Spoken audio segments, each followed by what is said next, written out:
বিসমিল্লাহির রহমানির রহিম। আসসালামু আলাইকুম রহমতুল্লাহ। সুপ্রিয় শিক্ষক নিবন্ধন গণিত ভাইবা পরীক্ষার্থীবৃন্দ, আমাদের ধারাবাহিকভাবে আয়োজিত শিক্ষক নিবন্ধন গণিত ভাইবা প্রস্তুতিমূলক লাইভ ক্লাস 4-এ তোমাদের সবাইকে সুস্বাগত।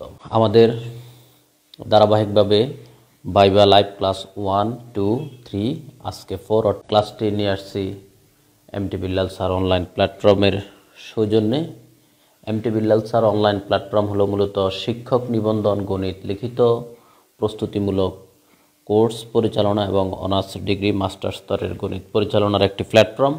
আমাদের ইতিপূর্বে যে 3টা লাইভ হয়েছিল, প্রথম লাইভটা স্পেসিফিক হয়েছিল ক্যালকুলাসের উপরে, জ্যামিতির উপরে ক্লাস হয়েছে, এরপরে ভেক্টর জ্যামিতির উপরে ক্লাস হয়েছে। আজকে তার ধারাবাহিকতায় আমরা বীজগণিত নিয়ে আলোচনা করব। বীজগণিত অর্থাৎ আমাদের ফান্ডামেন্টাল অফ ম্যাথমেটিক্স আর লিনিয়ার অ্যালজেব্রা যে আংশিক। আমি মূলত ভাইবার লাইভ ক্লাস দিতে আগ্রহী ছিলাম না, যেটা একেবারে টু দ্য পয়েন্টের কথা, কিন্তু আমি অনেক ইনবক্সে রিকোয়েস্ট বা আমার পেড কোর্সের স্টুডেন্টদের রিকোয়েস্ট সব মিলিয়ে আমি আসলে ভাইবা লাইভ ক্লাস নেওয়ার সিদ্ধান্ত নিয়েছি। অনেকে দেখতেছি বিভিন্ন পিডিএফের পিছনে, বিভিন্ন কোর্সের পিছনে বিভিন্নভাবে আমাকে আমার একজন স্টুডেন্ট বলতেছে, স্যার আপনার যে লিখিত উত্তীর্ণ হয়েছে কমপক্ষে তো আমার জানা মতো 200-এর উপরে, উনি মানে ওনার ভাষায় বলতেছে, তো তাদেরকে নিয়েও তো আপনি ভাইবা পেড কোর্স পরিচালনা করতে পারেন। আমি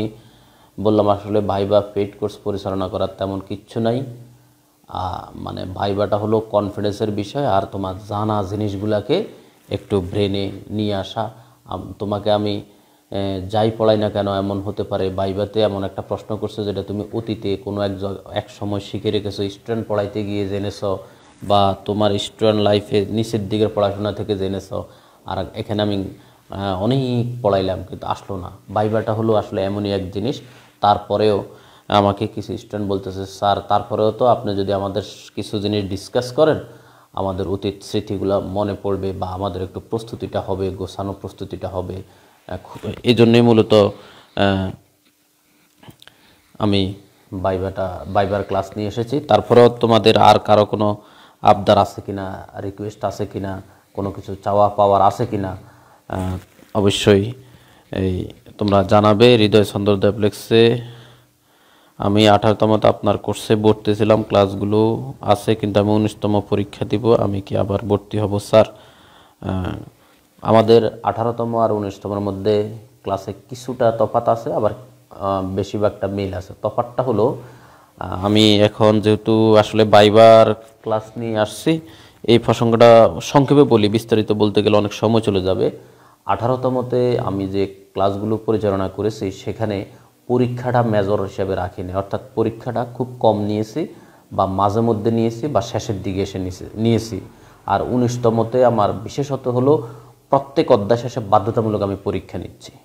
তার সাথে আমাকে আরও কি পড়া যায়, কি নতুন করে কি সংযোজন করা যায় 18তম পরীক্ষার পরে সেটা সংযোজন করতেছি, আবার কি বাদ দেওয়া যায় সেটা বাদ দিতেছি, আর আবার 18তমর বিগত বছরের সমাধানটা নিয়ে আসতেছি। বিশেষ করে আমরা 18তমতে যখন পড়াইছিলাম আমাদের অপশন থাকবে এই দিক বিবেচনা করে পড়াইছিলাম, আর 19তমতে আইসা কিন্তু অপশন থাকবে না, সেই দিক বিবেচনা করে পড়াচ্ছি এবং অধ্যায়ভিত্তিক বাধ্যতামূলক পরীক্ষা নিচ্ছি, এটা হলো বিশেষত। আর এখন আমাদের সেন্স হলো কি অপশন থাকবে না, সেই বিষয়টা মাথায় রেখে ক্লাস পরিচালনা হচ্ছে, পরীক্ষাগুলো নেওয়া হচ্ছে। আর ওই যে ধারাবাহিক আমি বাধ্যতামূলক প্রশ্নগুলোর ধারাবাহিক আনসার করতে স্টুডেন্টদেরকে প্রেশার দিচ্ছে, অর্থাৎ প্রশ্ন এলোমেলো আনসার দেওয়া যাবে না। কখন এনটিআরসি কী করে, যদি আবার সামনেরবার বললো যে ধারাবাহিক আনসার দিতে হবে, সব দিক মিলিয়ে 19তমতে একটু 18তম থেকে একটু নতুনত্ব প্রযুক্তি নিয়ে আসার চেষ্টা করেছি এবং আরও নতুন আঙ্গিকে কিছু জিনিস সাজানোর চেষ্টা করেছি। বাকিটা হৃদয় চন্দ্রদেব তোমার নিজের ইচ্ছা, আর লাইভের বেশি বলা সম্ভব নয়, সময় অনেক চলে যাবে, কারণ এখানে বেশিরভাগ ভাইবা ক্লাস করতে এখন উপস্থিত হয়েছে অনেকে। আক্তার, আসসালামু আলাইকুম স্যার, ভালো আছেন? আলহামদুলিল্লাহ। ওয়ালাইকুম সালাম, ভালো আছি। লিটন খান, ধন্যবাদ। স্যার বৃত্ত থেকে কিছু বলেন। আচ্ছা, তানহাজ বিন্নি। বৃত্ত, বৃত্ত তো 1980 পড়া আসলে, মানে বৃত্ত তো গভীর আলোচনা অল্প। আচ্ছা যাই হোক, মনে থাকলে আমি করব আলোচনা। ভালো আছি লিটন খান। তামান্না আক্তার, স্যার আপনার ক্লাস সবগুলো সবসময় অসাধারণ, বুঝতে কোনো অসুবিধা হয় না, ধন্যবাদ তামান্না আক্তার। জসিম উদ্দিন বিএসসি, জসিম উদ্দিন বিএসসি কিন্তু আমার পুরাতন ছাত্র। আলহামদুলিল্লাহ। দীপ্তিমান গাশপুল, ওয়ালাইকুম সালাম। যাই হোক, আপনারা মোটামুটি মনে হচ্ছে ক্লাস রানিং করার মতো স্টুডেন্ট যুক্ত হয়ে গেছে। যারা এখন যুক্ত হচ্ছেন সবাই লাইভটি শেয়ার করে দেন, দিলে অন্যদের কাছে ক্লাসটি দ্রুত ছড়িয়ে যাবে। আমি আবারও বলি, আমার মূল আলোচনা চলে যাচ্ছে। আমি অনেক সময় নষ্ট করব না, কারণ রাতের বেলা আপনারা এখানে আসলে সবাই ব্যস্ত মানুষ। এই ব্যস্ততার মাঝেও আমাকে একটু সঙ্গ দিচ্ছেন, সময় দিচ্ছেন, সেটাই অনেক বিষয়, অনেক বেশি। তো যেটা আমি বলবো, আপনাদের কোনো কিছু আপনাদের আবদার থেকে, চাহিদা থেকে কিন্তু আমি ভাইভা ক্লাসটা নিয়ে আসতে বাধ্য হয়েছি। মানে আপনাদের অনেক চাপে পড়ে আমি ক্লাসটা আসলে দিতেছি। ইনবক্সে আমি অনেক রিকোয়েস্ট পেয়েছি, বিশেষ করে আমার 18তম পেইড কোর্সেরও অনেকে রিকোয়েস্ট করেছেন, আবার আমাদের গ্রুপগুলোতে অনেকে রিকোয়েস্ট করেছেন। তো সব মিলিয়ে আপনাদের আর কোনো আবদার থাকলে সেটা বলতে পারেন, কোনো চাহিদা থাকলে, কোনো চাওয়া পাওয়া থাকলে, কোনো পরামর্শ থাকলে। যেমন আমি একটু আগে একটা পোস্ট করেছি যে অনেকে আমাকে ফ্রিলি ম্যাথ নিয়ে কাজ করার বা ফ্রিলি ম্যাথ কোর্স করার জন্য আগ্রহ প্রকাশ করতেছেন। তো আমি আমার যে ফলোয়ারগণ আছে, বিশেষ করে আমার ফেস কিন্তু পুরান ফেসগুলো নাই, আমার আগের ফেসগুলো নাই, এই ফেসটা গত বছরের। তো এখানে আমাদের এই রিসেন্টলি 2-3 বছরের অনেক শুভাকাঙ্ক্ষী আছে, তাদের আমি পরামর্শ চেয়েছি আসলে আমি কি প্রিলি শুরু করব কিনা, প্রিলি গণিত। আমার বেশিরভাগই এই পরামর্শ আসছে যে না স্যার। তো আমি মানে বিভিন্ন যুক্তি ওনারা উপস্থাপন করেছে, সেই দিক বিবেচনা করে আমি প্রিলি গণিত থেকে আপাতত সরে এসেছি। কারণ এখানে আমি অনেক বিষয় নিয়েই আপনাদের সাথে আলোচনা করে তারপর আপনাদের পরামর্শ থেকে অনেক কিছু আমি সিদ্ধান্ত নিই। লিটন রয় বলে, স্যার কোন টপিকের উপর প্রস্তুতি নিব তার একটু ধারণা দিবেন প্লিজ। আচ্ছা, যেই টপিকসগুলা থেকে প্রশ্ন টাচ করে আপনার কিন্তু বুঝতে হবে, সাধারণত করতে পারে, আমি কিন্তু সেই টপিকসগুলো নিয়েই আলোচনা করতেছি। আমাদের কিন্তু আরও অনেক কিছু ছিল বই, আমরা কিন্তু সেই দিকে যাই নাই। তো যেই টপিকসগুলো থেকে প্রশ্ন টাচ করতে পারে আমরা সেইগুলো নিয়ে আলোচনা করব। আমাদের আজকে আমি যে আলোচনা করব, আমাদের সংক্ষেপে বাস্তব সংখ্যা নিয়ে কিছু আলোচনা করব। অসমতাতে শুধু 2-1টা ডেফিনেশন নিয়ে আলোচনা করব। আর আমাদের ওই যে জটিল সংখ্যা আছে, তারপরে দ্বিময়বার আছে, এরপরে আমাদের ধারা যোগফল আছে, ম্যাট্রিক্স নির্ণায়ক আছে। আজকের আলোচনাগুলো আমরা এই সেন্সে করার চেষ্টা করব। প্রিয় শিক্ষার্থীবৃন্দ, তোমরা আমার কথাগুলো খুব মনোযোগ দিয়ে শুনবে। আর আমাদের যে বাস্তব সংখ্যা নিয়ে আমাদের যে কথা, বইয়ের ভিতরে কিছু জিনিস আছে যেটা আমরা নিজেরা জানি, কিন্তু আমাকে যখন ঘুরিয়ে পেঁচিয়ে এই ম্যাট্রিক্স নির্ণয়ের পার্থক্য কী, আচ্ছা ম্যাট্রিক্স নির্ণয়ের পার্থক্য নিয়ে কথা বলবো আমি। আমাদের ছোটোবেলায় আমরা সেট নিয়ে পড়ছিলাম, সেট, এরপরে ফাংশন, অর্থাৎ সেট অন্যয় ফাংশন। সেট সম্পর্কে তো মোটামুটি সবারই ধারণা আছে। আমি সেটের একটা বিষয় আমি আপনাদের সাথে আলোচনা করব। সেটের যে ডেফিনেশনটা, আমরা সবাই জানি সেট কাকে বলে। সেট হলো, সেটের সংজ্ঞার ভিতরে বলা আছে যে বাস্তব বা চিন্তা জগতের সুসংজ্ঞায়িত বস্তুর সংগ্রহকে সেট বলে। এই ডেফিনেশন আল্লাহর রহমতে আপনারা সবাই টাটকা মুখস্থ পারেন। তো এখানে আপনাকে যদি বলা হয় সুসংজ্ঞায়িত কি বা অসংজ্ঞায়িত কি, তখন কিন্তু অনেকেই কিন্তু সুসংজ্ঞায়িত জিনিসটাকে এক্সপ্লেইন করতে পারে না, বা অনেকে দুর্বলভাবে যুক্তি দেয়, আবার অনেকে পারে। যেমন আমাকে এখানে যদি আমার সামনে 5 জন লোক উপস্থাপন করা হয়,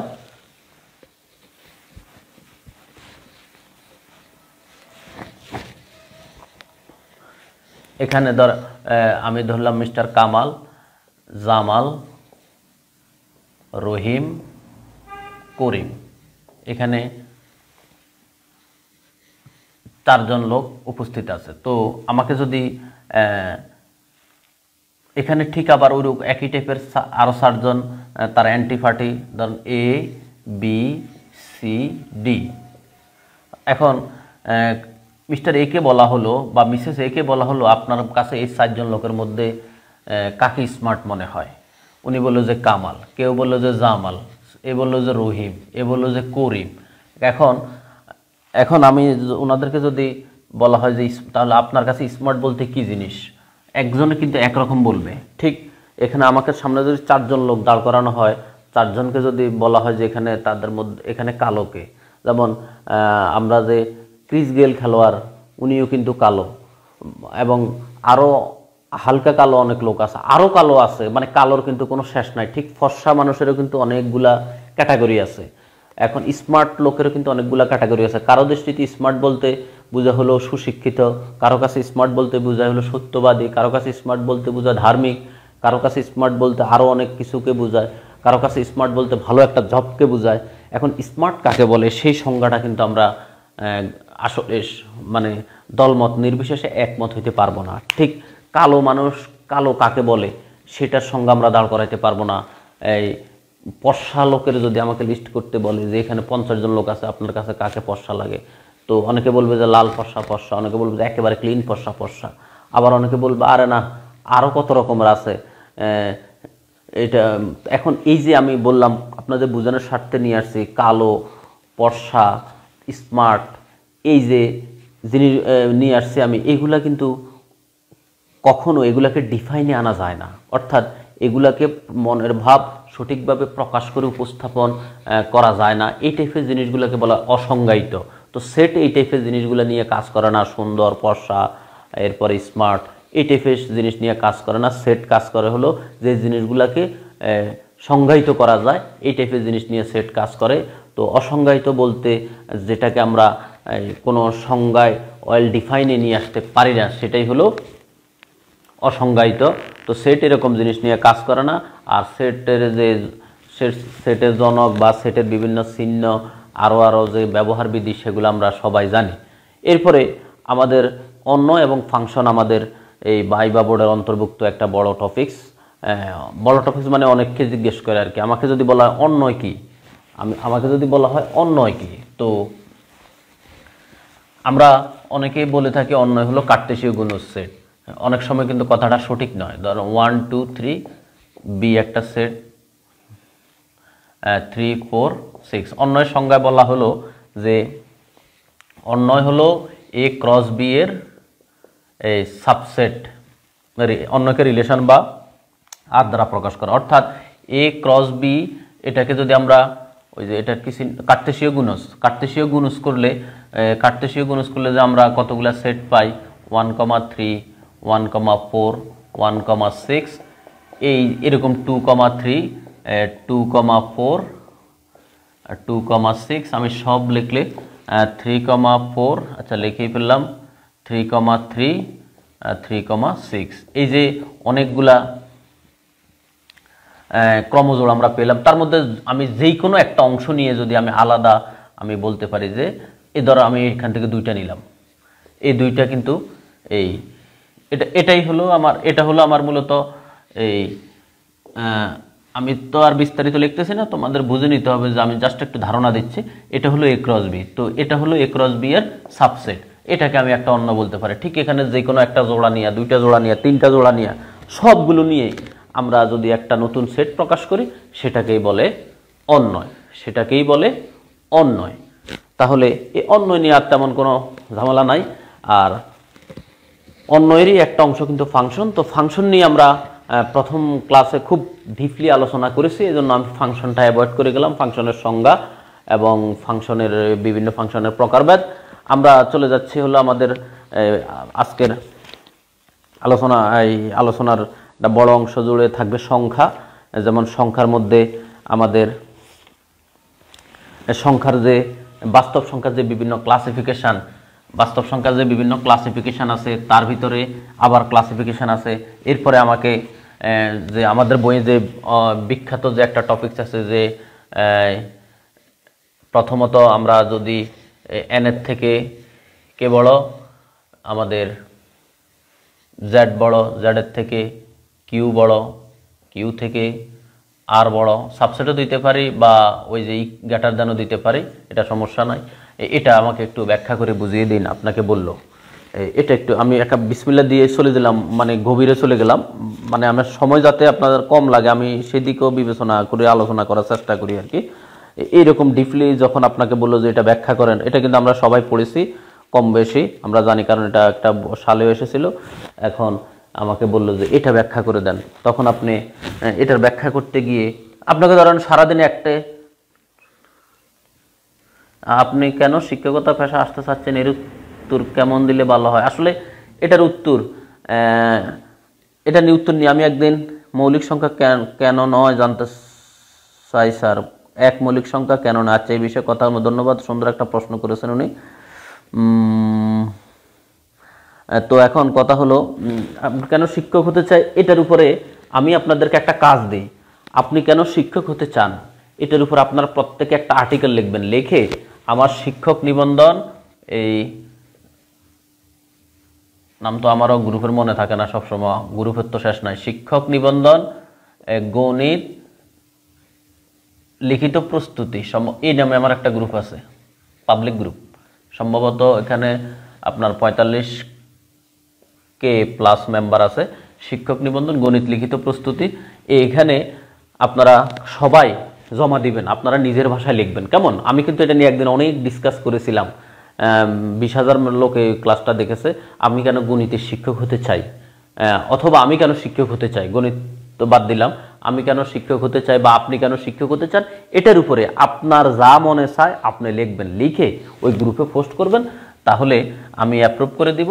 এটা আপনারা কালকে করবেন এই কাজটা, আজকে তো আর রাত হয়ে গেছে, সম্ভব না। আপনার মনের মাধুরী বিষয়ে আপনি লিখবেন, লিখে আমাদের ওই গ্রুপটাতে আপনি যখন এই নামে সার্চ দেবেন শিক্ষক নিবন্ধন গণিত লিখিত প্রস্তুতি, তখন এই সম্ভবত 45K মেম্বার আছে, এখানে আপনি পোস্ট করে দিবেন।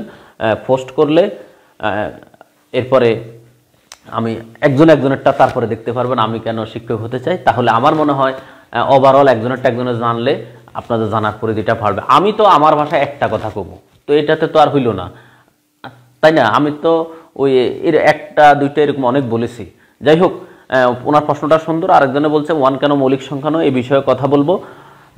আপনাদের এরকম প্রশ্ন থাকলে করে রাখেন, আমি রিপ্লাই দেওয়ার চেষ্টা করবো যদি আমার জানার ভিতরে থাকে। তো এখন এটার ব্যাখ্যা আপনার কাছে যখন জানতে চাইলো, যে এটার ব্যাখ্যা আপনি বললেন যে স্যার এ হলো, আমরা ধরলাম এ হলো আমার বাস্তব সংখ্যা, এটাকে যদি আমরা এই টেবিল আকারে উপস্থাপন করি, এ হলো আমার বাস্তব সংখ্যা। বাস্তব সংখ্যার ভিতরে আমাদের বাস্তব সংখ্যাটা কই থেকে আসছে? বাস্তব সংখ্যাটা আসছে আবার জটিল সংখ্যা থেকে। জটিল স্ক্রিন দেখা যায় কিনা জানি না, উপরে জটিল সংখ্যা, জটিল সংখ্যার দুইটা পার্ট, a প্লাস IB। তো একটা হলো বাস্তব, একটা হলো অবাস্তব। হ্যাঁ, এটা হলো বাস্তব সংখ্যা, এটা হলো অবাস্তব। আপনারা যদি আবার উপর থেকে জিজ্ঞেস করে, এই জন্য বলে নিলাম। আর এগুলো হয়তো আপনারা জানেন, আমি জাস্ট একটু টাচে আনার চেষ্টা করতেছি। জানি না আপনারা আমি কিন্তু এখানে কিন্তু সবাই ম্যাথের স্টুডেন্ট, ম্যাথের টিচার আছে এখানে অ্যাভেলেবেল। তো আমার কোনো কথায় আপনারা কিন্তু মনে কষ্ট নেবেন না। আমি আপনাদেরকে মানে ওই পরীক্ষায় কিভাবে টাচ করবে সেই দৃষ্টিকোণ থেকে কথা বলি। এখানে অনেক কিছু কিন্তু আমার স্টুডেন্টদের কিন্তু 80%, 90%, প্রায় 100% জানা। আমি জাস্ট একটু টাচে নিয়ে আসার চেষ্টা করতেছি, এছাড়া আর কিচ্ছু না। আমি আসলে আমার স্টুডেন্টদেরকে এখানে তেমন কিছু শিখাইতে আসিনি, আমি আসছি যে একটু ডিসকাস করতে পারস্পরিক, যাতে ওই পিছনের অতিস্মৃতিগুলো ব্রেনে ফিরে আসে। তো যে কথাটা বলতেছিলাম, এ হলো আমার বাস্তব সংখ্যা। এখন বাস্তব সংখ্যার যে প্রকারভেদ, বাস্তব সংখ্যা থেকে যে জিনিসগুলো আমাদের আসছে আমরা সেটা জানি যে মূলদ আর অমূলদ। তাহলে এখানে মূলদ আর অমূলদ এর বিষয়টা যদি আমরা নিয়ে আসি, এখন মূলদের একটা অংশ, আবার মূলদ থেকে আবার কয়েকটা পার্ট আছে, এই পূর্ণ, ভগ্নাংশ, আর হলো পূর্ণর ভিতরে জিরো আছে, আবার জিরোটা আবার আলাদাও করা যায়। যাই হোক, আমি বেশি নিচে যাচ্ছি না। পূর্ণ সংখ্যা, ভগ্নাংশ সংখ্যা। পূর্ণ সংখ্যার ভিতরে আবার আছে, এই পূর্ণ সংখ্যার ভিতরে আছে আমাদের কে আছে, জিরো, পজিটিভ, নেগেটিভ, তাই না? আমি একেবারে সংক্ষেপে বলতেছি, কেমন? আর এখানে এটা হলো অমূলদ। এখন তাহলে আমরা নিজেরা যে স্যার আমরা দেখলাম কি, এই হলো বাস্তব সংখ্যা। বাস্তব সংখ্যার দুইটা পার্ট, একটা হলো মূলদ আর একটা হলো অমূলদ। তো মূলদ থেকে মূলদের একটা অংশ হলো পূর্ণ সংখ্যা, মূলদের একটা অংশ পূর্ণ সংখ্যা, একটা অংশ ভগ্নাংশ সংখ্যা। আবার পূর্ণ সংখ্যার একটা অংশ হচ্ছে পজিটিভ, একটা অংশ হচ্ছে নেগেটিভ, আর একটা জিরো। তো পজিটিভটা হলো n। তাহলে স্যার আমরা দেখতেছি এখানে সব থেকে ছোট, মানে আমরা তো 60টা নিয়ে 1 2 3 4 আমার 60টা দরকার খালি। স্যার আমরা তো দেখতেছি সবার চেয়ে ছোট, আমাদের যে আলোচনাধীন 4টা সেটের মধ্যে বা সংখ্যার মধ্যে n সব থেকে ছোট। আর n এই মূলদ সংখ্যা থেকে যেহেতু পূর্ণ সংখ্যাটা আসছে, মূলদ সংখ্যার ভিতরে স্যার আরো অনেকগুলো পার্ট আছে। মূলদ সংখ্যার ভিতরে আমরা দেখতেছি যে স্যার পূর্ণ সংখ্যার একটা অংশ n, তো স্বাভাবিক সংখ্যা, কিন্তু পূর্ণ সংখ্যার ভিতরে কিন্তু আরো অংশ আছে, যেমন জিরো আছে, নেগেটিভ আছে। তো জিরো আর নেগেটিভ যেহেতু তারই অংশ, তার মানে পূর্ণ সংখ্যার একটা অংশ n, তার মানে n থেকে স্যার এই nটা হলো কার, এই আমার পূর্ণ সংখ্যার z এর সাবসেট, nটা হলো z এর সাবসেট। এখন পূর্ণ সংখ্যাটা আসছে স্যার মূলদ সংখ্যা থেকে, মূলদ সংখ্যা থেকে আসছে। মূলদ সংখ্যার ভিতরে কিন্তু আরো অংশ আছে, পূর্ণ সংখ্যা, মূলদ, ভগ্নাংশ সংখ্যা। যেহেতু মূলদ সংখ্যাটা পূর্ণ সংখ্যারই একটা অংশ, এই পূর্ণ সংখ্যাটা মূলদ সংখ্যার একটা অংশ, তা পূর্ণ সংখ্যাটা মূলদ সংখ্যার একটা অংশ, তার মানে পূর্ণ সংখ্যাটা সাবসেট হলো মূলদ সংখ্যা। স্যার মূলদ সংখ্যাটা আসছে কোথায় থেকে? বাস্তব সংখ্যা থেকে। বাস্তব সংখ্যাটা কিন্তু এই আরো একটা অংশ আছে তার, অমূলদ সংখ্যা। তার মানে বাস্তব সংখ্যার তো একটা অংশ মূলদ আর একটা অংশ অমূলদ, তার মানে বাস্তব সংখ্যার ভিতরে আরো সংখ্যা আছে। তো আর মানে মূলদ সংখ্যাটা বাস্তব সংখ্যার একটা পার্ট বা একটা অংশ, তার মানে মূলদ সংখ্যাটা হলো সাবসেট হলো r এর। এই হলো স্যার সম্পর্কটা। এখন এটাকে যদি আমাকে বলে যে ঠিক আছে এটাকে আপনার ডায়াগ্রামে কে দেখান, আমি ডায়াগ্রামে কে যদি দেখাই, এই হলো আমার r, ধরলাম যে তার একটা অংশ এই হলো আমার z, তার একটা অংশ ধরলাম আমার এই এখানে একটা অংশ ধরলাম কিউ, মানে মূলদের ভিতরে আর একটা অংশ ধরলাম z, z এর ভিতরে আর একটা অংশ আমি ধরলাম n। এই কতটুকু বুঝতে পেরেছেন আমি জানি না, আমি আমার মতো বলার চেষ্টা করেছি। আচ্ছা, শূন্য আবিষ্কারক, এগুলা তো আপনি গুগলে সার্চ দিলে এগুলা জেনে যাবেন, এগুলো তো মুখস্থ জিনিস, এগুলো 8 বইও আছে, শূন্য আবিষ্কারক। আচ্ছা,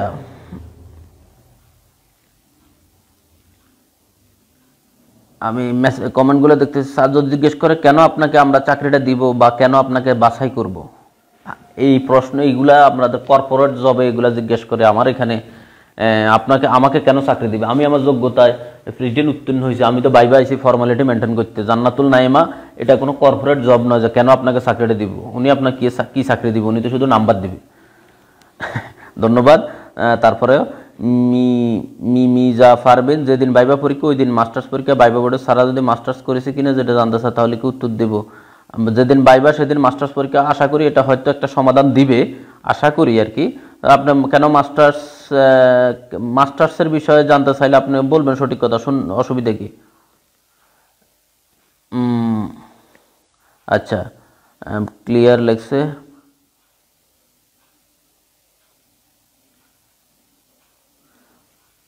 উত্তর দিন স্যার। কি একজন কি বলছে, আপনি শিক্ষকতা পেশায় এসে এইখানে কেমন ধরনের চেঞ্জ আনতে? আসলে আপনারা ওই যে ভারতীয় আর্যভট্ট সৈন্যের আবিষ্কারক আমাদের জনি সর্দার বলছে, আমি আসলে ম্যাথমেটিক্স নিয়ে কথা বলতেছি, তো ওভারঅল ওই গণিতের বাহিরের প্রশ্নগুলা অ্যান্সার আসলে খুব একটা আমি দিতে চাই না। এর কারণ হলো দিব যদি আপনারা কমেন্ট করে রাখেন, শেষের দিকে দেওয়ার চেষ্টা করবো। মানে আমি তো আসলে ডাইরেক্ট গণিতের ভাইবা নিয়ে গণিত রিলেটেড কথাগুলো বলার চেষ্টা করতেছি। আর ওই সম্পর্কে আমি এর আগে অনেকগুলো লাইভ করেছি ওই এভারেজের সবার উদ্দেশ্যে। আচ্ছা, এই হলো আমার জিনিসটা। এখন আপনি আপনার মতো করে দিবেন আনসার। এখন আমি আরো একটা ইম্পর্টেন্ট বিষয় নিয়ে কথা বলবো, সেটা হলো আমাকে যদি বলা হয় আপনাকে বাস্তব সংখ্যার বাস্তব সংখ্যার স্বীকার্য গুলা কি কি, তো এখন আমাকে বলবো যে আমরা তো সবাই জানি বাস্তব, আমার কাছে মেইন বইটা আমার হাতে আছে, আমার আর কোনো দলিল নাই, আমি মেইন বই নিয়ে কথা বলতেছি। আচ্ছা, এখানে কিন্তু আরো ব্যাখ্যা বিশ্লেষণ আছে, আমি সেই দিকে আর গেলাম না। এখন আমি মূলদ সংখ্যার অমূলদ নিয়ে আমি একটু পরে একটু কথা বলবো। আমাকে যদি বলা হয় বাস্তব সংখ্যার স্বীকার্য কয়টা, আমরা তো এগুলো মুখস্থ করে যাচ্ছি যে বাস্তব সংখ্যার স্বীকার্য হচ্ছে সম্প্রসারণ স্বীকার্য, ফিল্ড স্বীকার্য, ক্রম স্বীকার্য, সম্পূর্ণতা স্বীকার্য। এরপরে বাস্তব সংখ্যার ফিল্ড স্বীকার্য কি, যৌগ গুণের স্বীকার্যকে একত্রে বাস্তব সংখ্যার ফিল্ড স্বীকার্য বলে। এখন যোগ স্বীকার্যগুলোর আপনাকে ধরেন দুইটা জানতে, যোগ স্বীকার্যগুলো আছে, গুণ স্বীকার্য আছে, তার মধ্যে আপনার মাঝখান থেকে আপনার ধরেন একটা জিনিস জিজ্ঞেস করলো যে বাস্তব সংখ্যার এককের অস্তিত্ববিধি বা বাস্তব সংখ্যার এই অবেদক বা বিপরীত অস্তিত্ববিধি, এটা আপনি একটু বলেন তো। আপনাকে তো পুরা রচনা জিজ্ঞেস করবে না, পুরোটা জিজ্ঞেস করার সময় তো ওনাদের হাতে নাই। তো আপনাকে মাঝখান থেকে ধরেন একটা পয়েন্ট জিজ্ঞেস করলো যে এককের অস্তিত্ববিধিটা বলেন। আপনি বললেন যে there exist 0 belongs to R, যেন a plus 0, 0 plus a is equal to a for all a belongs to R। আপনি বললেন যে স্যার এটা হলো বাস্তব সংখ্যার এককের অস্তিত্ববিধি বা এক্সিস্টেন্স অফ আইডেন্টিটি। আচ্ছা, এখন আপনাকে বললো স্যার এটা এই যে আপনার লিখলাম এটা কি 0 দেয়ার এক্সিস্ট 0 belongs to R, এটা কি? আপনাকে বললো আচ্ছা দেয়ার এক্সিস্ট বা বিদ্যমান আছে এই জিনিসটা ব্যাখ্যা করেন, এটা কি জিনিস? আমি আপনাকে একটু দেয়ার এক্সিস্ট বিদ্যমান থাকা এই বিষয়টা নিয়ে একটু কথা বলি। হ্যাঁ, আসলে আমি আপনাকে বড় বড় অঙ্ক শিখাইতে আসি নাই, ওই যে সূত্র এগুলো শিখাইতে আসেন, এগুলো তো আপনার বইয়ে আছে, আপনারা সবাই এগুলো জানেন। ধরেন এই যে আমাকে জনি সর্দার আর আরো একজন, ধরেন এখান থেকে আমি আরেকজনের নাম নিচ্ছি, ধরেন আমাদের এই দীপ্তিমান ঘাসফুল একজনের নাম আছে, ধরেন এই জনি সর্দার, দীপ্তিমান ঘাসফুল, ওনারা দুইজন সবসময় একত্রে ধরেন হাঁটে, একত্রে যে কোনো জায়গায় একত্রে যাতায়াত করে, একত্রে ক্যান্টিনের সময় ব্যয় করে, একত্রে ক্লাস করে, একত্রে চাকরির পরীক্ষার কোচিং করে, সব মানে তারা সবসময় একত্রেই থাকে। এখন আমি দেখতে পেলাম যে দীপ্তিমান ঘাসফুল আসতেছে, আমি কিন্তু ওই যে জনি সর্দারে দেখি নাই। তখন আরেকজন বলবো স্যার ওই যে স্যার স্যার স্যার দীপ্তিমান ঘাসফুল আসতেছে, জনি সর্দার এর সাথে আছে। আমি বললাম কিভাবে বুঝলা? বললো যে ওই যে দীপ্তিমান ঘাসফুল আসলে জনি সর্দার সাথে আসবে, আর বলতে হবে না, সে দেয়ার এক্সিস্ট, সে তার সাথে সবসময় বিদ্যমানই থাকে। তো দেয়ার এক্সিস্ট মানে হলো একটা আছে, আরেকটা যে আছে আর বলার দরকার নেই, একজনে আছে, একজনেও বিদ্যমান আছে, আরেকজনের তার সাথে চলে আসবে বা তার সাথে সবসময় আঠার মতো লেগে থাকে, অনেকটা এইরকমই। জিরো দেয়ার এক্সিস্ট আর মানে জিরোটা সবসময় বাস্তব সংখ্যার ভিতরে আছে, এটা আগে থেকেই সত্য।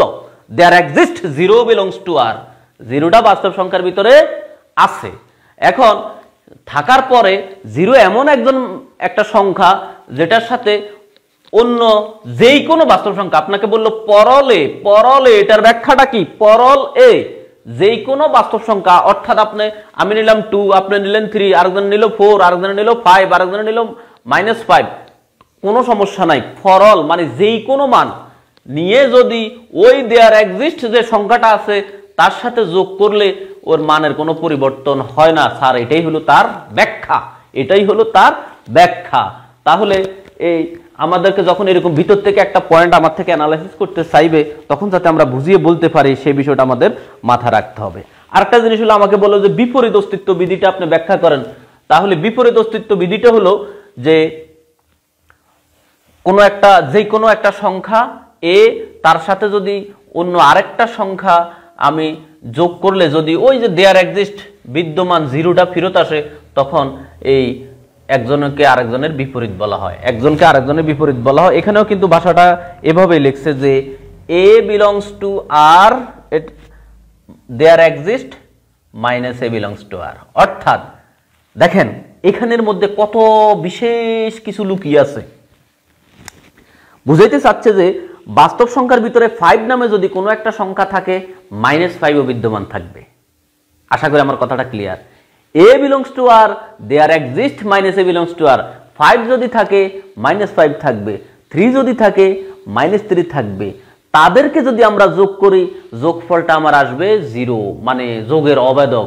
যদি এরকম কিছু ঘটে তাহলে ওই দুইজনকে এই যোগ করছি যে দুইটা সংখ্যা যোগ করে আমরা যোগের অবেদক পেলাম, তাদেরকে তখন এটাকে একজনকে আরেকজনের বিপরীত বলা হয়।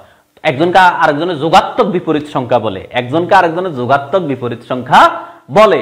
কথাগুলো বুঝতেছেন কিনা, নাকি আমি এইসব মানে গভীরের বিষয়ে এড়িয়ে যাব? আপনাকে একটু বলেন তো।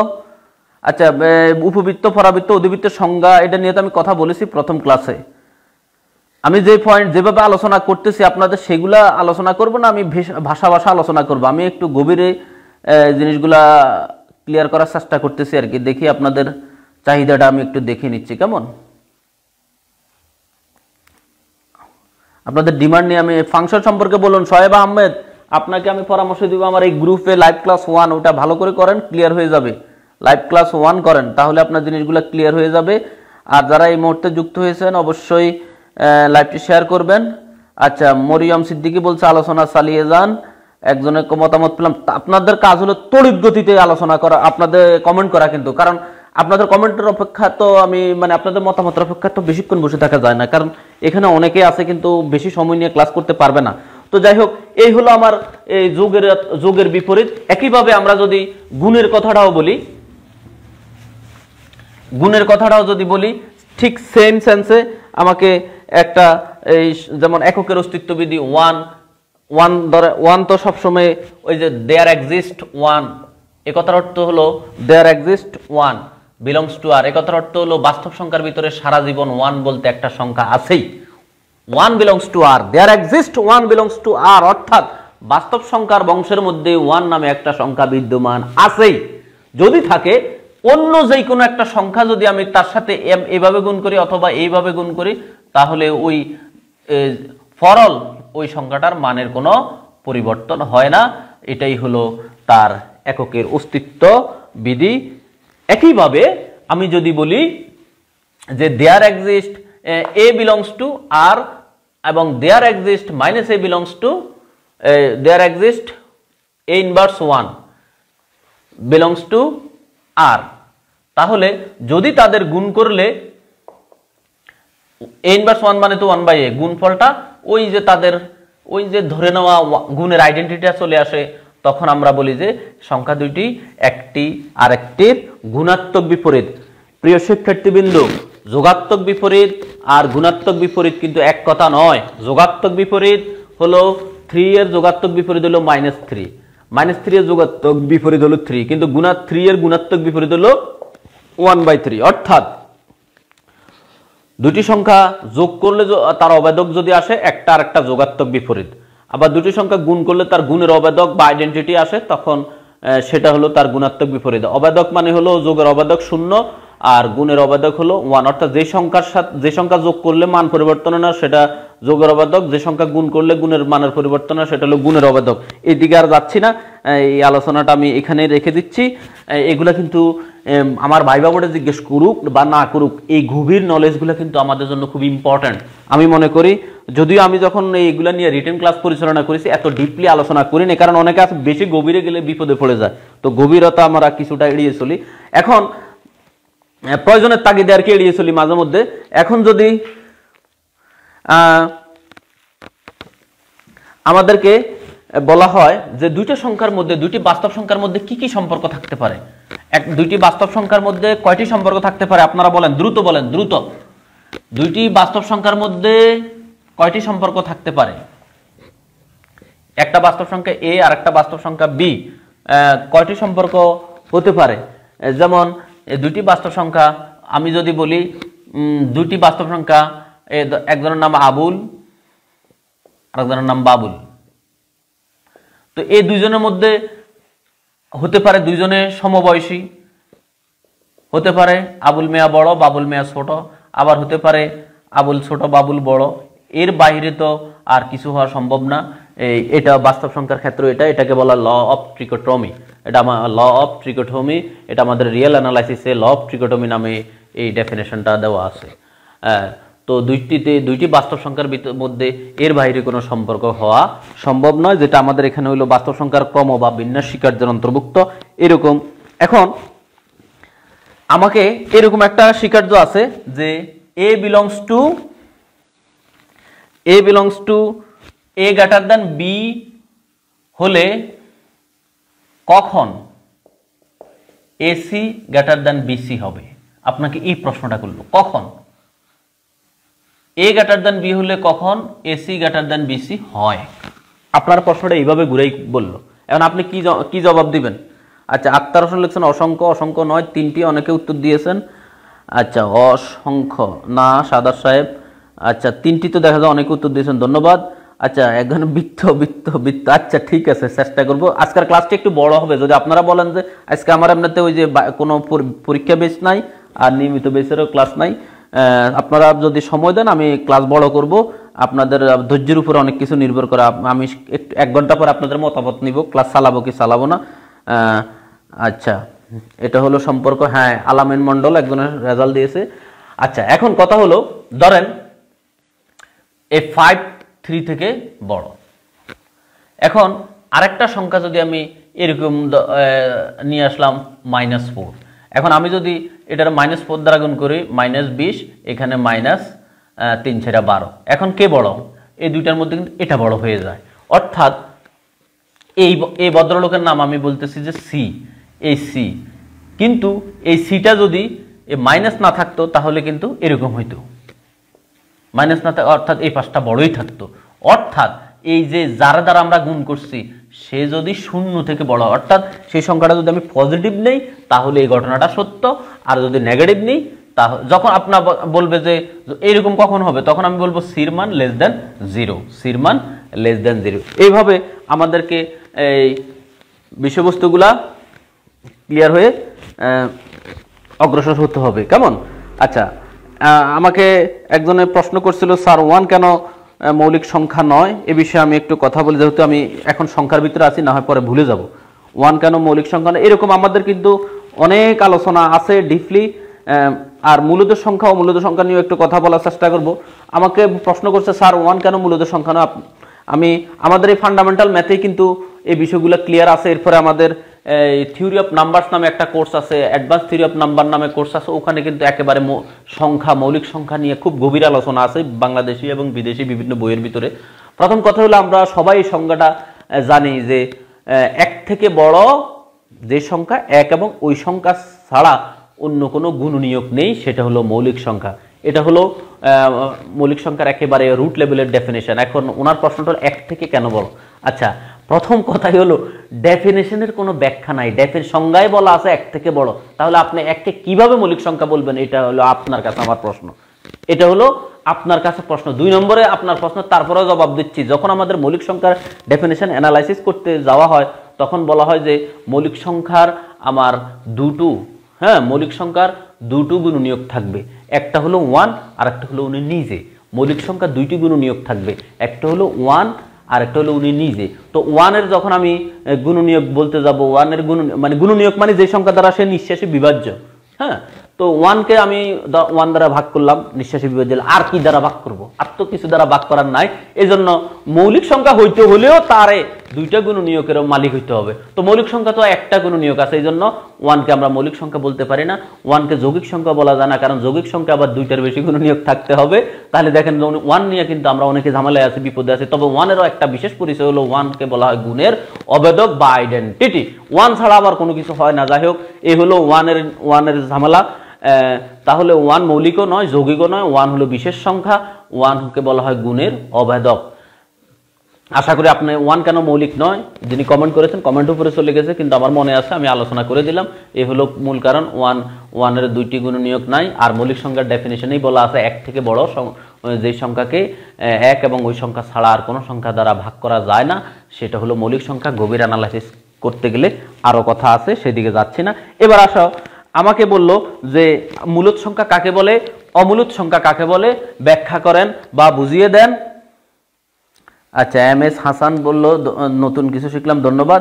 আচ্ছা, কারণ 2/1 = 2, যা 1 মৌলিক হওয়ার বিরোধী। আচ্ছা, আরো হয়তো ব্যাখ্যা থাকতে পারে, আমরা মূল কথাটা বলে ফেললাম।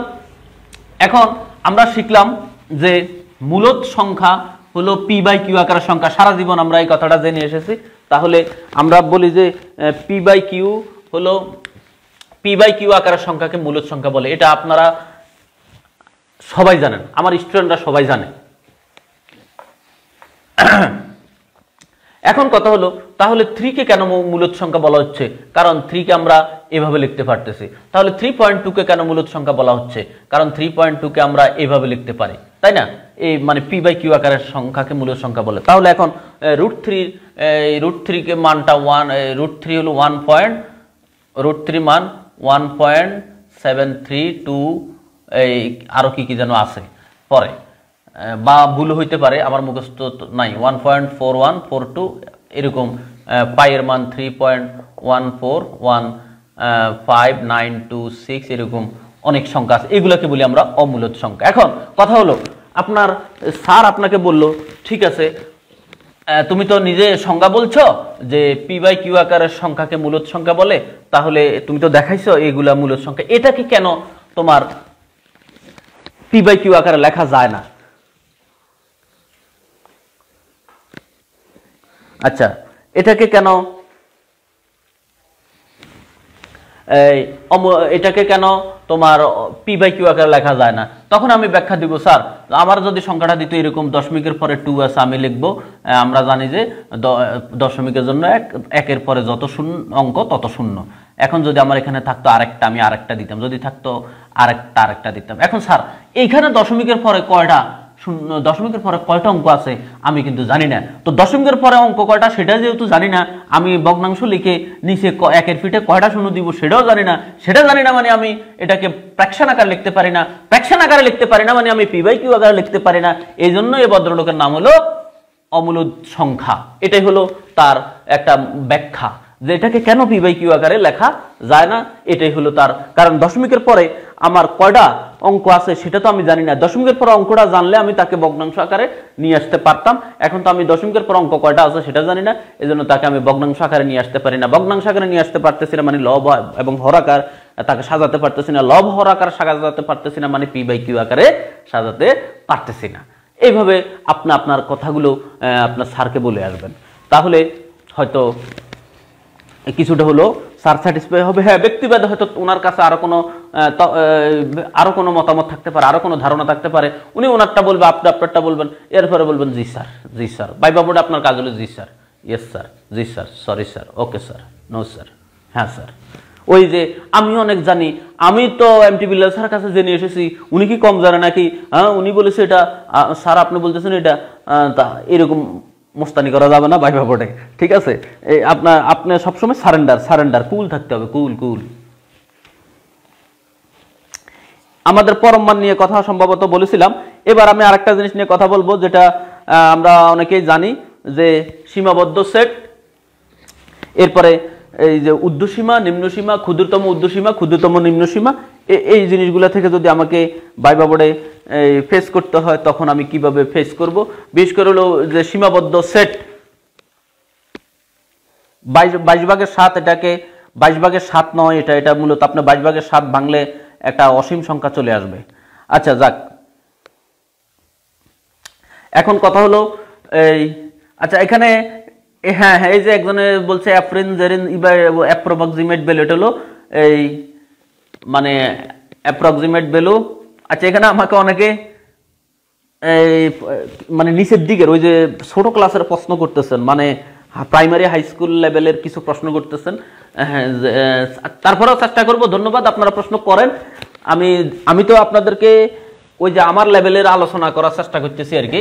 আচ্ছা, এখন কথা হলো আমাদের বইয়ের মধ্যে বলা আছে সীমাবদ্ধ সেট হলো এরকম, আমাকে একটা বাউন্ডারি দিয়ে দিল, ধরো এক্স, একটা বাউন্ডারি দিল কে, এ হলো একটা বাস্তব সংখ্যা সীমাবদ্ধ set, x is for all x is belongs to, আমি ধরে নিলাম যে আর। এখন কথা হলো সবে আন্দাজি, এটার ভাঙলে আমরা কি পাই? এটার ভাঙলে আমরা পাই হলো এই। এর কথার অর্থ হলো আমার কের মান যখন আমার দেওয়া থাকবে তখন আমাদের এখান থেকে হিসাব শুরু, এখানে শেষ, অর্থাৎ আমার নিম্ন সীমাটা ঊর্ধ্ব সীমাটা ফিক্সড। এই জন্য এই টাইপের সংখ্যাকে আমরা বলি হলো সীমাবদ্ধ সেট। এখন এটা আমরা মোটামুটি সবাই বুঝি। এখন যে কথাটা মেইন আমি বলতে চাচ্ছি, একটা সেট আমাকে দিল, এস একটা সেট আমার দিল ধরো 1 2 3 4 5 6, একবারে সহজে আলোচনা করার চেষ্টা করতেছি, কারণ আমরা কিন্তু পুরান রুগী সবাই, এখানে মাস্টার, এখানে ওই অন্যদিকে আলোচনা নিব না, শুধু ভাইভা কেন্দ্রিক আলোচনাটা রাখবো। যেমন আমাকে এখানে একটা সেট দেওয়া হলো, এখানে আমাকে বলা হলো যে ঊর্ধ্বসীমা কত, আমরা সবাই এখানে বলবো যে 6 হলো ঊর্ধ্বসীমা, ঊর্ধ্বসীমা হলো 6, আর নিম্ন সীমা আমি সবাইকে বলছিলাম কিন্তু কাগজ কলম নিয়ে বসার জন্য, জানি না কয়জনে আছে কাগজ কলম নিয়ে, আর একটা হলো নিম্ন সীমা। এটা কিন্তু আমরা সবাই জানি। এখন আমাকে আমার স্যার যদি বলে এখানে কি ঊর্ধ্বসীমা আর নাই, এখানে কি ঊর্ধ্বসীমা আর আছে, আপনার বলেন তো এখানে কি ঊর্ধ্বসীমা আর আছে? আচ্ছা, এখানে আমি কিন্তু মূলত মাঝে মধ্যে এই যে আমার যে যারা পুরাতন স্টুডেন্ট তাদেরকে আমি তুমি বলে সম্বোধন করি, আর যারা আমার কাছে ফেট করছে কখনোই ছিল না আমি তাদেরকে কিন্তু সবসময় আপনি বলে সম্বোধন করি। তো এখানে এই জন্য দুইটা ক্যাটাগরির লোক আছে আমার এখানে, এই জন্য আমি কিন্তু ওইভাবে আমার কথার ল্যাঙ্গুয়েজগুলা পরিচালনা করি। কারো যদি মনে কষ্ট যায় আমি বিষয়টা ক্ষমা সুন্দর দৃষ্টিতে দেখবেন। তো কারণ এখানে সবাই আমার সরাসরি স্টুডেন্ট এখানে কিন্তু সবাই না, এখানে অনেকে আছেন যারা আমার ফেসবুক থেকে বা ইউটিউব থেকে, হয়তো এমনও আছে যে জীবনে প্রথম আমার ক্লাস করতেছে। তো ওই বিষয়গুলো আপনারা বিবেচনায় রাখবেন। যেমন এই আমাকে যদি বলা হয় এখানে কি এই ঊর্ধ্বসীমা, এই সেটের ঊর্ধ্বসীমা কি আর আছে, দেখি কে বলতে পারবে ঊর্ধ্বসীমা কি আর আছে? এই সেটের এই যে ঊর্ধ্বসীমা হলো 6 আর এখানে নিম্ন সীমা হলো 1। এখন এই 6 এর থেকে বড় যে কোনো সংখ্যাকেও তার ঊর্ধ্বসীমা বলা যায়, এটা ঊর্ধ্বসীমার ডেফিনেশনে বলা আছে। আর নিম্ন সীমার মধ্যে এখানে আমি আরো নিচে নামতে পারি, -1 -2, বা আমি ফ্র্যাকশন নিয়ে এখানে দশমিক নিয়ে কথা বলতেছি না, এরকম 1 থেকে ছোট আরো অনেক সংখ্যাকে তার মানে যত সংখ্যায় আছে তাকে তার নিম্ন সীমা বলতে পারি। তাহলে আমাকে যদি বলা হয় ঊর্ধ্বসীমা কত, তখন আমি কিন্তু 6, 7, 8, 9 এরকম অসংখ্য সংখ্যা বলতে পারবো। নিম্ন সীমা কত 1, ধরো 0, -1, এরকম অনেক সংখ্যা আমরা বলতে পারবো। কিন্তু এখন এই যে ঊর্ধ্বসীমাগুলোর মধ্যে ছোট মানে ক্ষুদ্রতম ঊর্ধ্বসীমা, একটা হলো ক্ষুদ্রতম ঊর্ধ্বসীমা আর একটা হলো ক্ষুদ্রতম ঊর্ধ্বসীমা। এই ক্ষুদ্রতম ঊর্ধ্বসীমা হলো 6। ঊর্ধ্বসীমাগুলোর মধ্যে সবচেয়ে ছোট সংখ্যাটাকে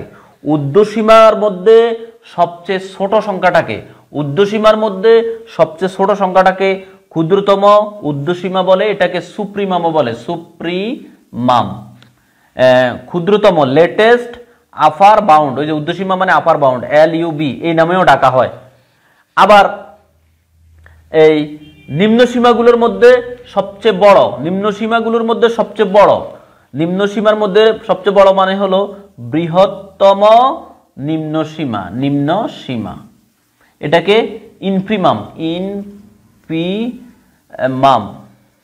ইনপ্রিমাম বলা হয়। এর আরেকটা নাম আছে বৃহত্তম মানে গ্রেটেস্ট লোয়ার বাউন্ড, GLB। তাহলে ক্ষুদ্রতম ঊর্ধ্বসীমা বলতে বোঝায় হলো ঊর্ধ্বসীমাগুলোর মধ্যে সবচেয়ে ছোট, ঊর্ধ্বসীমাকে বলা হয় আমার সুপ্রিমাম বা ক্ষুদ্রতম ঊর্ধ্বসীমা বা ওই যে LUB। আর নিম্ন সীমাগুলোর মধ্যে সবচেয়ে বড় নিম্ন সীমাটাকে বলা হয় আমাদের এই বৃহত্তম নিম্ন সীমা বা ইনপ্রিমাম বা greatest lower bound, greatest G, lower L, bound B, GLB, latest lower bound. এখন আমার একটা সেটে অনেকগুলো ঊর্ধ্বসীমা থাকতে পারে, যেটা আমি এখানে দেখাইছি, অনেকগুলো ঊর্ধ্বসীমা থাকতে পারে একটা সেটে, অনেকগুলো নিম্ন সীমা থাকতে পারে, মাগার ক্ষুদ্রতম ঊর্ধ্বসীমা একটাই, আবার বৃহত্তম নিম্ন সীমা একটাই থাকবে। অর্থাৎ সুপ্রিমাম একটা সেটে এক ফিজে আছে, ইনপ্রিমাম একটা সেটে এক ফিজে আছে। এই হলো সুপ্রিমাম ইনপ্রিমাম নিয়ে আমাদের কথা। আরো বিস্তারিত জানতে হলে এই আমাদের ওই যে এই রিয়েল অ্যানালাইসিস কোর্সে আরো বিস্তারিত আলোচনা আছে, আমরা সেখানেও দেখতে পারবো, মানে ওইটা হলো অনার্স 3rd ইয়ারের। এখন এই যে জিনিসগুলো, এরপরে ব্যবধির বিষয়গুলো আমরা একটু ধারণা রাখবো। আমাদের মোটামুটি আমাকে বললো যে মূলদ সংখ্যার ঘনত্ব ধর্মটা কি। আমরা সবাই কিন্তু পড়ে এসেছি যে দুইটি ভিন্ন মূলদ সংখ্যার মধ্যে কমপক্ষে একটি মূলদ সংখ্যা আছে, এটা কিন্তু আমরা থিওরি হিসাবে রিটেনে পড়ে ফেলছি। কিন্তু এটাকে যে বলা হয় মূলদ সংখ্যার ঘনত্ব ধর্ম, আমরা কিন্তু অনেকে জানি না। আমাকে বললো আচ্ছা তুমি বলো তো মূলদ সংখ্যার ঘনত্ব ধর্মটা কি? তখন আমাকে বলতে হবে যে দুইটি ভিন্ন মূলদ সংখ্যার মধ্যে কমপক্ষে একটি মূলদ সংখ্যা থাকে, এটাকেই বলা হয় মূলদ সংখ্যার ঘনত্ব ধর্ম। এরপর আমাকে যদি বললো যে আর্কিমিডিজের নীতিটা বলো, আর্কিমিডিজের সূত্রটা বলো, সেই ক্ষেত্রে আমরা ওই আর্কিমিডিজের সূত্রটা বইয়ের মধ্যে আমরা যেটা পড়ছি সেটা একটু বলে দিব, যে যদিও এরকম মানে এটা তো একটু ভিতরের পড়া, এটা রিটার্নের বিষয় নাও বলতে পারে, তারপরেও একটু ধারণা রাখলে আমাদের সুবিধা ভালো। তাহলে বাস্তব সংখ্যার স্বীকার্যগুলো আমরা স্বীকার্যের ভিতরে যে গভীরতা আছে সেই বিষয়গুলো আমরা একটু স্মরণে রাখার চেষ্টা করব।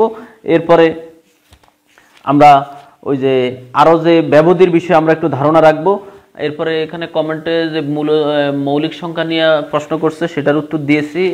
বাস্তব সংখ্যা থেকে আর কোনো প্রশ্ন আছে কিনা আমি দেখে নিচ্ছি একটু।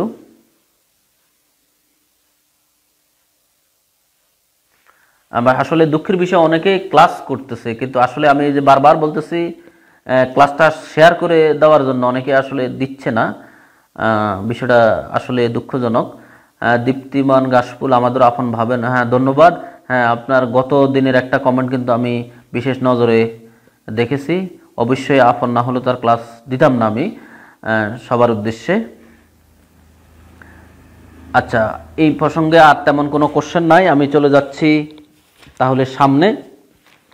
মৌলিক অসমতা থেকে আমরা অনেকে অসমতা নিয়ে অনেক কিছু পড়ে ফেলছি, অনেক কিছু জানি, আর ডাইরেক্ট আমাকে যখন প্রশ্ন করা হলো অসমতা কি, তখন কিন্তু আমরা অনেকে বলতে পারি না। অসমতা হলো আসলে অসমতা মানে কি? সমান নয়। তো সমান নয় মানে কি?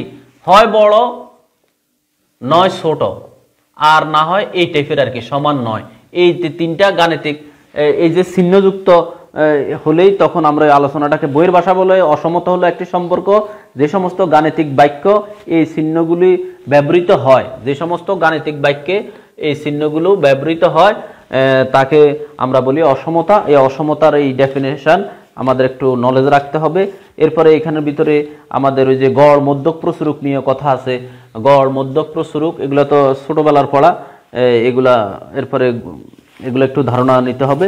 এরপরে আমাদের অসমতাতে তেমন প্রশ্ন করার খুব একটা কিছু নাই, কারণ এখানে অঙ্ক আমরা শিখছিলাম। এরপরে জটিল সংখ্যা গোষ্ঠীর ভিতরে আমাদের কিছু আলোচনা আছে। আমাকে বলো যে জটিল সংখ্যা কাকে বলে, তখন ওই যে আমরা রিপ্লাই দিলাম যে sir a plus i b আকারের সংখ্যাকে জটিল সংখ্যা বলে। তখন আমাকে বললো a প্লাস আইটা কি, আইটা কি? a প্লাস আই বি আকারের সংখ্যাকে জটিল সংখ্যা বলে, যেখানে এটাও বাস্তব সংখ্যা, বিটাও কিন্তু বাস্তব সংখ্যা, কিন্তু এটাকে বলা হয় বাস্তব অংশ, এটাকে বলা হয় বাস্তব অংশ, যেখানে আই এর পরিচয় হলো √-1। আইটা মানে ইমাজিনারি, কল্পনা, কাল্পনিক সংখ্যা, আইটাকে বলা হয় কাল্পনিক সংখ্যা। আর এই আমাদের আই এর বিষয়টা হলো আসলে ইমাজিনারি, কল্পনা। যখন আর মান নির্ণয় করতে পারতেছে না একটা জিনিসের, তখন এটাকে আই দিয়ে এটার অস্তিত্বটাকে লিমিটেড করে নেওয়া হয়েছে, সেটাই হলো আই। জটিল সংখ্যা হলো a প্লাস আই বি আকারের সংখ্যাকে জটিল সংখ্যা বলে। এরপরে অনুবন্ধী জটিল সংখ্যা কি? অনুবন্ধী জটিল সংখ্যা হলো ওই যে প্লাস থাকলে মাঝখানের চিহ্নটা মাইনাস, মাইনাস থাকলে প্লাস, এই টাইপের। এরপর আপনাকে জটিল সংখ্যার মডুলাস এবং আর্গুমেন্ট নির্ণয় করতে বললো, সেই যে মডুলাস আর্গুমেন্ট সেগুলা আমাদের জানা থাকতে হবে। অনেকে আমাকে বলতেছে আমরা আর কি কি পড়বো, আমি সেই দিক থেকে কথা বলতেছি। এরপরে জটিল সংখ্যার আমাদের যে বিধি আছে, এই যে দুটি জটিল সংখ্যা কখন সমান হয়, যখন তাদের বাস্তব অংশ সমান, অবাস্তব অংশ সমান। জটিল সংখ্যার মান কখন শূন্য হয়? যখন বাস্তব অংশ অবাস্তব অংশ উভয় শূন্য হয়, তখন ওই জটিল সংখ্যাটা শূন্য হয়।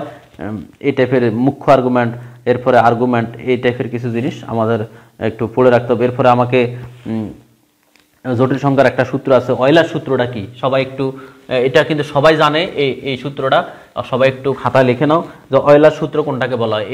আই থিটা, এটা কিন্তু আমরা সবাই জানি, cos theta plus i sine theta, এই সূত্রটাকে বলা হয় অয়লারের সূত্র। অয়লারের সূত্র, অয়লার সূত্র, এটাকে বলা হয় অয়লার সূত্র। e⁻i theta cos theta plus i sine theta, এটাকে বলা হয় অয়লার সূত্র। এখানে আমাদের সাইনের আর কসের যে সাইন থিটা কস থিটার সিরিজ, অবশ্যই এটা আমরা ধারার অংশে পড়বো, সাইন থিটার সিরিজ, কস থিটার সিরিজ, এটা আমাদের একটু জানা থাকতে হবে।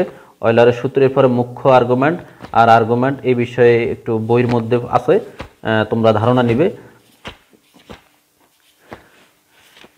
এরপর আমাদের দ্বিময়বারের সূত্র আমরা দ্বিময়বারের সূত্রে এখানে আমাদের বেশ কিছু ধারণা, আমাদের সিরিজ আছে।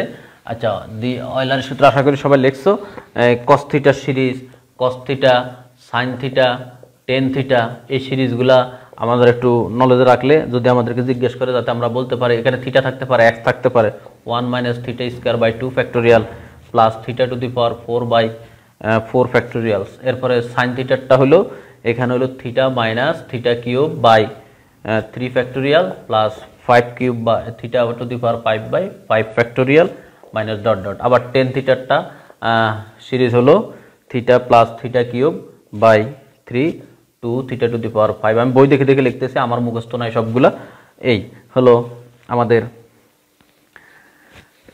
এখন এই সিরিজ। এখন আমাকে বললো যে 1কে পোলার জটিল সংখ্যার পোলার আকারে আমাদের 1কে আমরা এইভাবে লিখতে পারি। 1 হলো এই কস, 1কে আমরা এইভাবে লিখতে পারি 1 প্লাস আই ইন্টু 0। এটাকে আমরা পোলার আকারে যদি উপস্থাপন করি কস 0 ডিগ্রির মান 1 প্লাস আই সাইন 0 ডিগ্রি। এটা হলো 1-এর পোলার আকার। এটা হলো 1-এর পোলার আকার বা জটিল সংখ্যার 1-এর জটিল সংখ্যার পোলার আকার, 1-এর জটিল সংখ্যার পোলার আকার। এগুলো আমরা একটু ধারণা রাখবো। আর এরপরে দ্বিময়বারের যে উপপাদ্যটা আছে সেটা আমরা একটু আমরা মুখস্থ রাখবো, বা আমাদের লিখতে বললে আমরা যাতে লিখতে পারি সেই যোগ্যতাটা আমরা অর্জন করে রাখবো।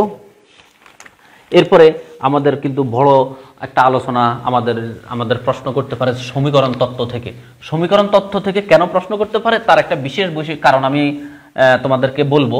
সেটার কারণ হলো তোমরা অনেকেই এই যে ইন্টার লেভেলে সমীকরণ, ওই যে সমীকরণ তত্ত্ব ছিল ইন্টার লেভেলে, বিশেষ আলোচনা আছে, কিন্তু এরপরে এটা হলো এসএসসি লেভেলে। শুধু তাই নয়, ওই যে বীজগণিতিক রাশিমালা, বীজগাণিতিক রাশি, এটা হলো এসএসসি লেভেলের হায়ার ম্যাথে।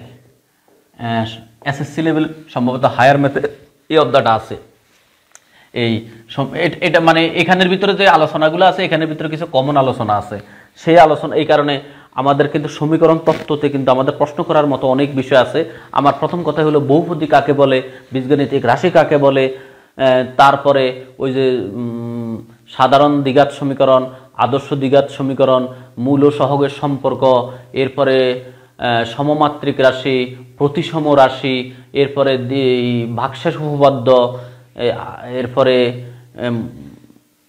তারপরে উৎপাদক উপপাদ্য, এই টাইপের অনেক প্রশ্ন কিন্তু এই সমীকরণ তত্ত্বের ভিতরে আছে। আমাকে কি আলোচনা করতে হবে? আমাকে কি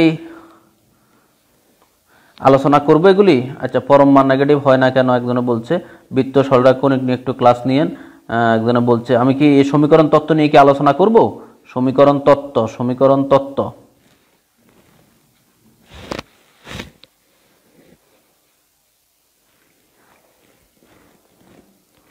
সমীকরণ তত্ত্ব। আমাদের বহুপদীর ডেফিনেশনটা c x to the power p, এরকম একটা ডেফিনেশন নবম দশম শ্রেণীর হায়ার ম্যাথে সম্ভবত আছে, যেখানে বলা হয় যে পি হলো অঋণাত্মক পূর্ণসাংখ্যিক ঘাত ও সহগের গুণফল। মানে এটা অঋণাত্মক আবার নেগেটিভ হইতে পারে না, তখন এটাকে বহুপদী বলে। যাক, সেদিকে যাব না। সমীকরণ তত্ত্বে আমরা যদি আমি দেখি দরকার আছে কিনা, আগে একটু হালকা করে আলোচনা করলে ভালো হয়। আচ্ছা, তাহলে করি। সমীকরণ তত্ত্ব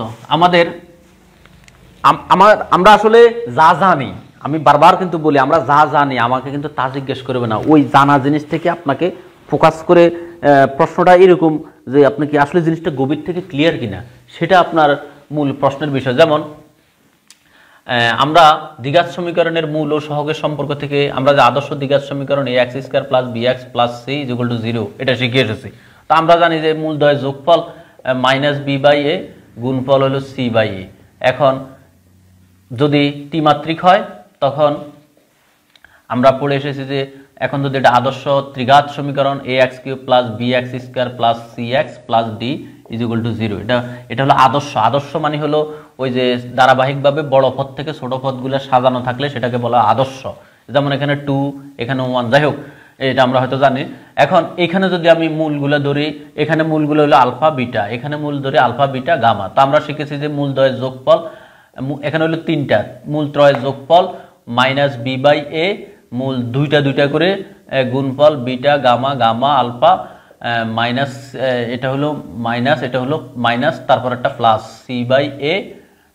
এগুলা আমরা মনে হয় সবাই জানে। এখানে আমি যেভাবে এটার মূল একটা সূত্র আছে, এখানে কখন মাইনাস কখন প্লাস হয় আমরা সবাই মনে রাখার জন্য বলি একটা মাইনাস একটা প্লাস, একটা মাইনাস একটা প্লাস। আসল কথা হলো এখানে আমাদের ওই যে -1 whole to the power n একটা সূত্র আছে, যাই হোক সেই দিকে যাচ্ছি না।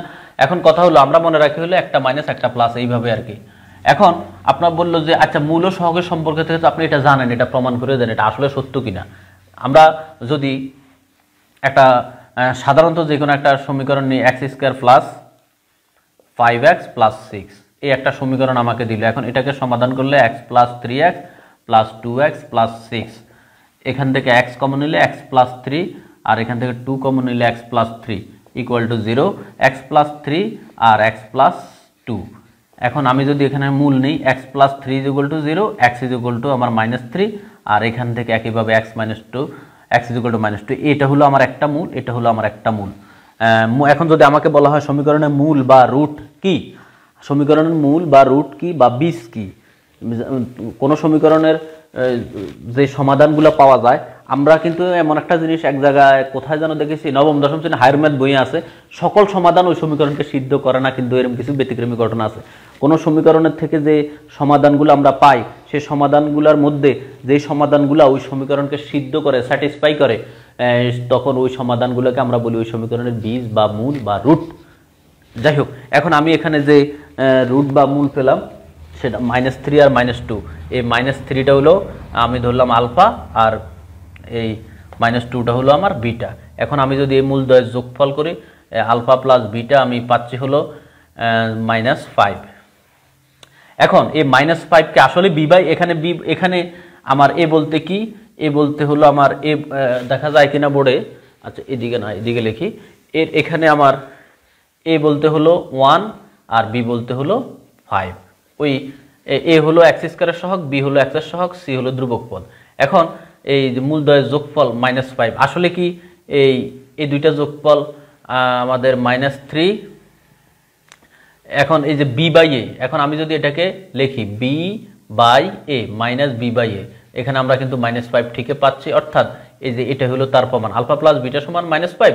আবার এই যে এখানে আমি যদি -b বাই এ, সেখানেও কিন্তু -5 আসছে, অর্থাৎ এই সম্পর্কটা সঠিক, আলফা প্লাস বিটা সমান -b বাই। এবার বলা আচ্ছা ঠিক আছে, তাহলে গুণফলটা দেখাও। গুণফলটা হলো আমার, আমি যদি এই দুইটা গুণ করি, এই দুইটা মূল, একটা -2 একটা -3, -5 প্লাস 3 দ্বিগুণে 6, -5 প্লাস 3 দ্বিগুণে 6, তাহলে আর এখানে সূত্র হলো c বাই এ, সি হলো আমার এখানে 6, এ হলো আমার এখানে 1, তাহলে এই 6/1 অর্থাৎ 6, মানে মিলে গেল। এভাবে যে কোনো একটা সমীকরণ দিয়ে যদি আমাকে বললো যে মূল ও সহগের সম্পর্কটা প্র্যাকটিক্যালি দেখাও, এটা আসলে বৈধ কিনা, ঠিক এইভাবে 3টা সংখ্যা দিলেও কিন্তু একইভাবে আমরা প্রমাণ করতে হবে মূল ও সহগের সম্পর্ক। এখন আমাকে যদি আরো কত কথা আছে, এই আমাকে যদি এরকম 3টা 4টা দিয়েও এরকম চাইতে পারে, 5টা দিয়েও চাইতে পারে, তখন আবার একটা ধারাবাহিক সূত্র আছে বইয়ের ভিতরে, তোমরা ওইটা একটু দেখে নিবে। এরপরে আমাকে যদি বলা হয় যে ওই যে আমি প্রথমে যেটা বললাম যে সমীকরণের মূল বা রুট বা বীজ কি, তাহলে আমরা কিন্তু ওই যে কথাটা আমি বলছি যে রুট ওই সমীকরণকে যদি সে সিদ্ধ করে, মানে যদি আমাকে এখন যদি জানতে চায় যে গাণিতিক ভাষায় বলো, তো আমি বললাম যে f(x) = এই যে এটা 6, আমাদের যেটা আমরা কিনেছি, এখন তো অনেক কিছু উল্টাপাল্টা লিখে ফেলছি, x² plus 5x plus 6।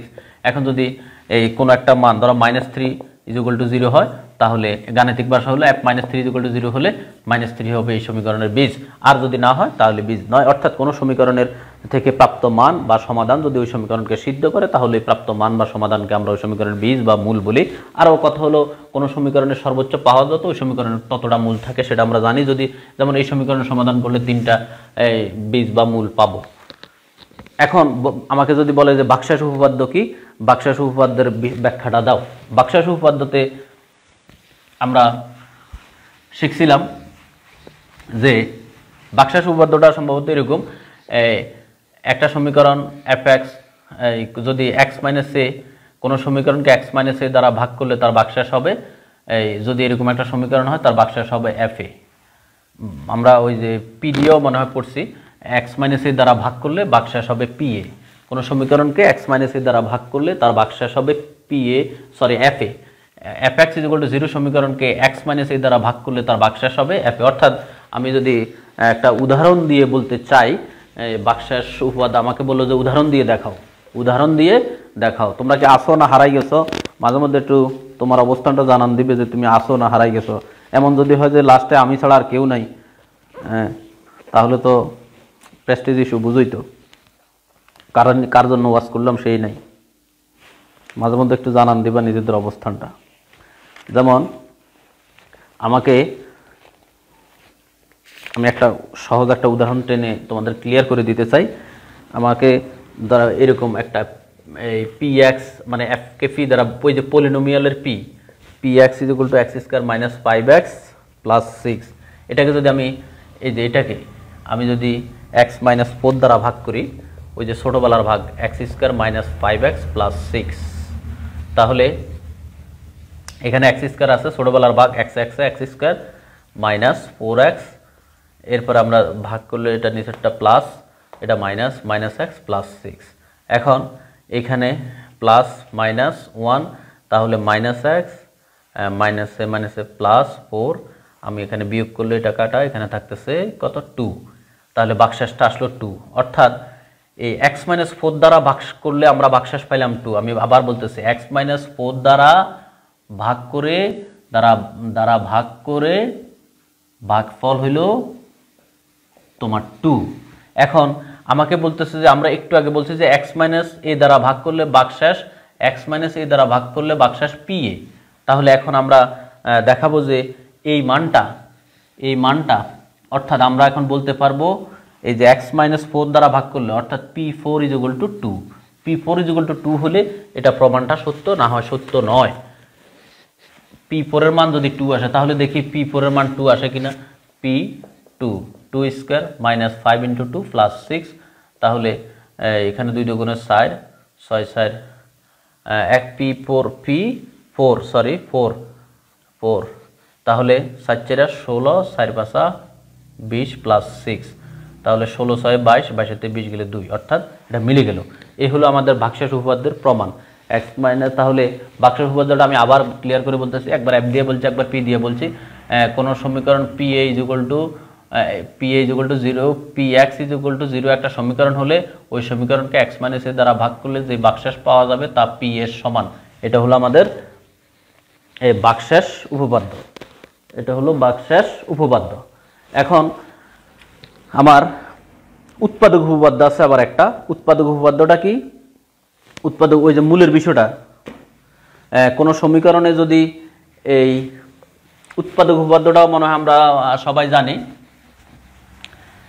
F x is equal two F x একটা সমীকরণ হলে যদি F A is equal to 0 হয়, তাহলে এক্স মাইনাস এ হবে ওই সমীকরণের একটা উৎপাদক। এটা হলো আমাদের উৎপাদক উপপাদ্য।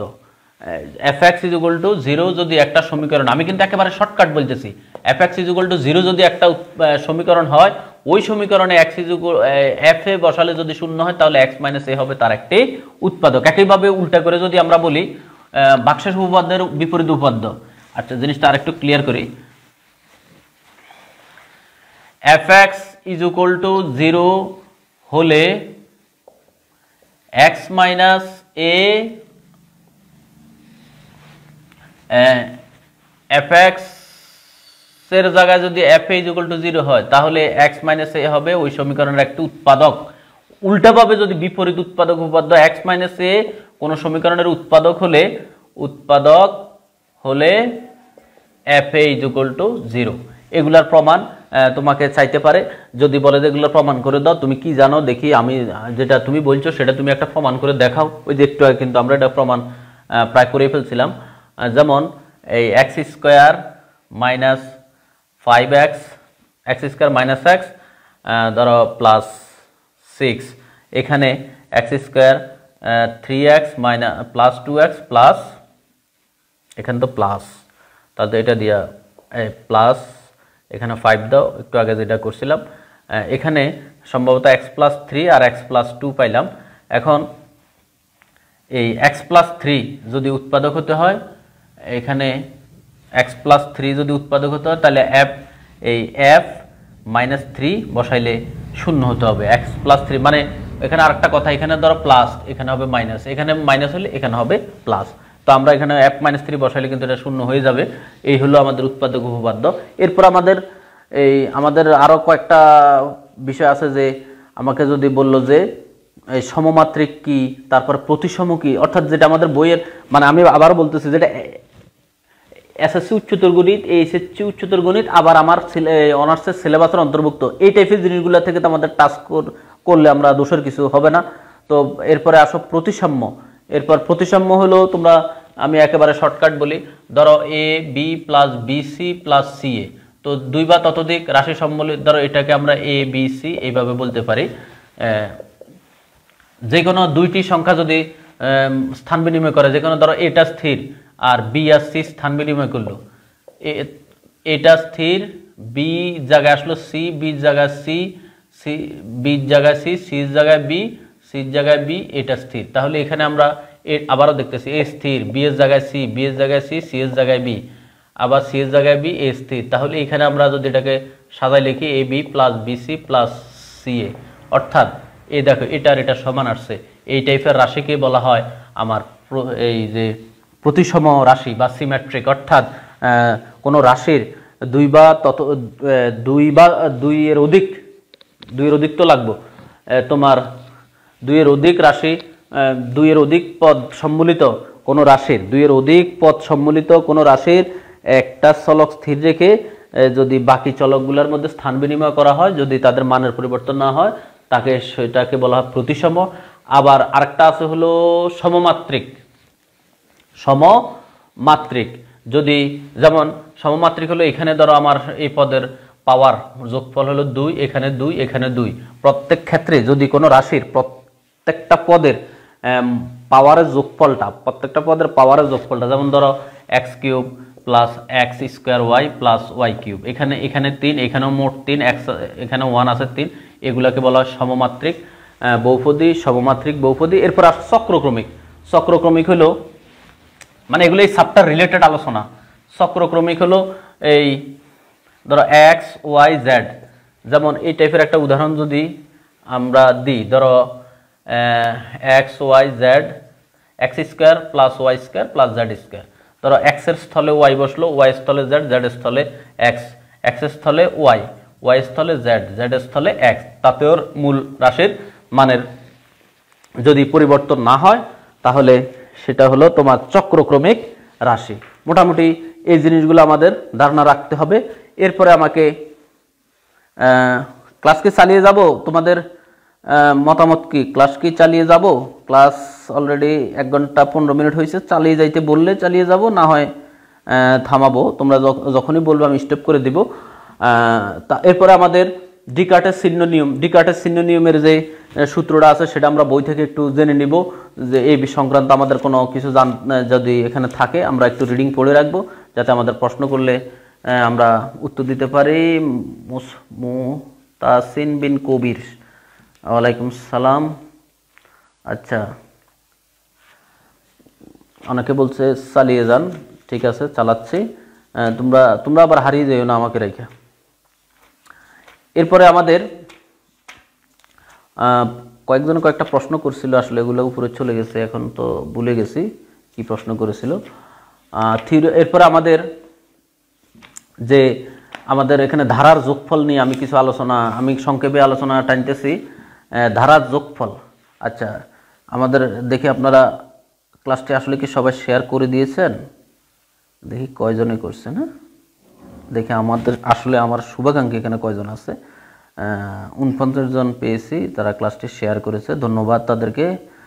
বাকিরাও একটু শেয়ার করে দিন, তাহলে আসলে অন্যরাও যেমন দেখতে পারবে, আপনি নিজেও ওই যে আপনার টাইমলাইনে ক্লাসটা থাকলে পরে খুঁজে করতে পারবেন। আপনার নিজেরও কিন্তু লাভ আছে, এমন যে অন্যদের লাভ আপনারা হবে না, বিষয়টা তা নয়।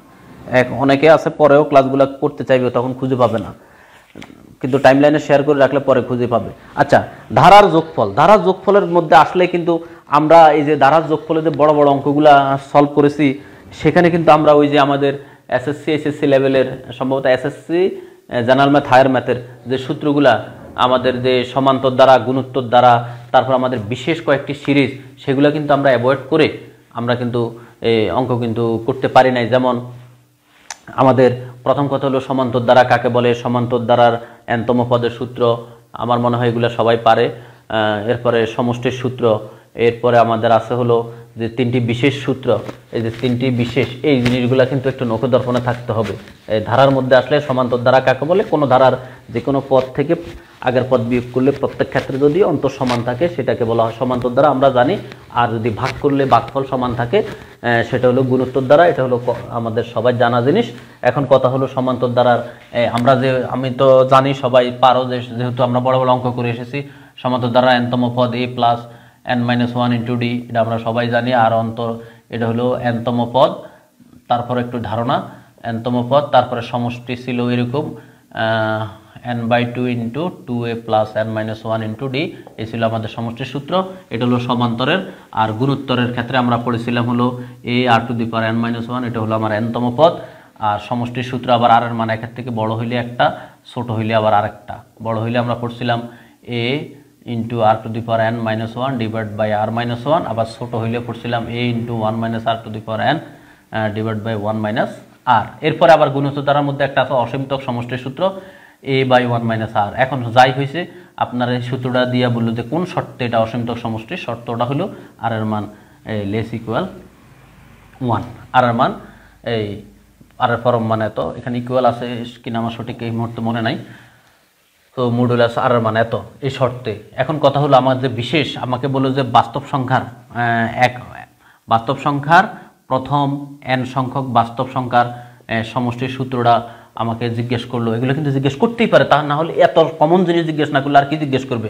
বাস্তব সংখ্যা প্রথম n সংখ্যক স্বাভাবিক সংখ্যা, প্রথম n সংখ্যক, প্রথম মানে যে 1 থেকে n সংখ্যক স্বাভাবিক সংখ্যার সমষ্টির সূত্র n into n+1 divided by 2, n into n+1 divided by 2।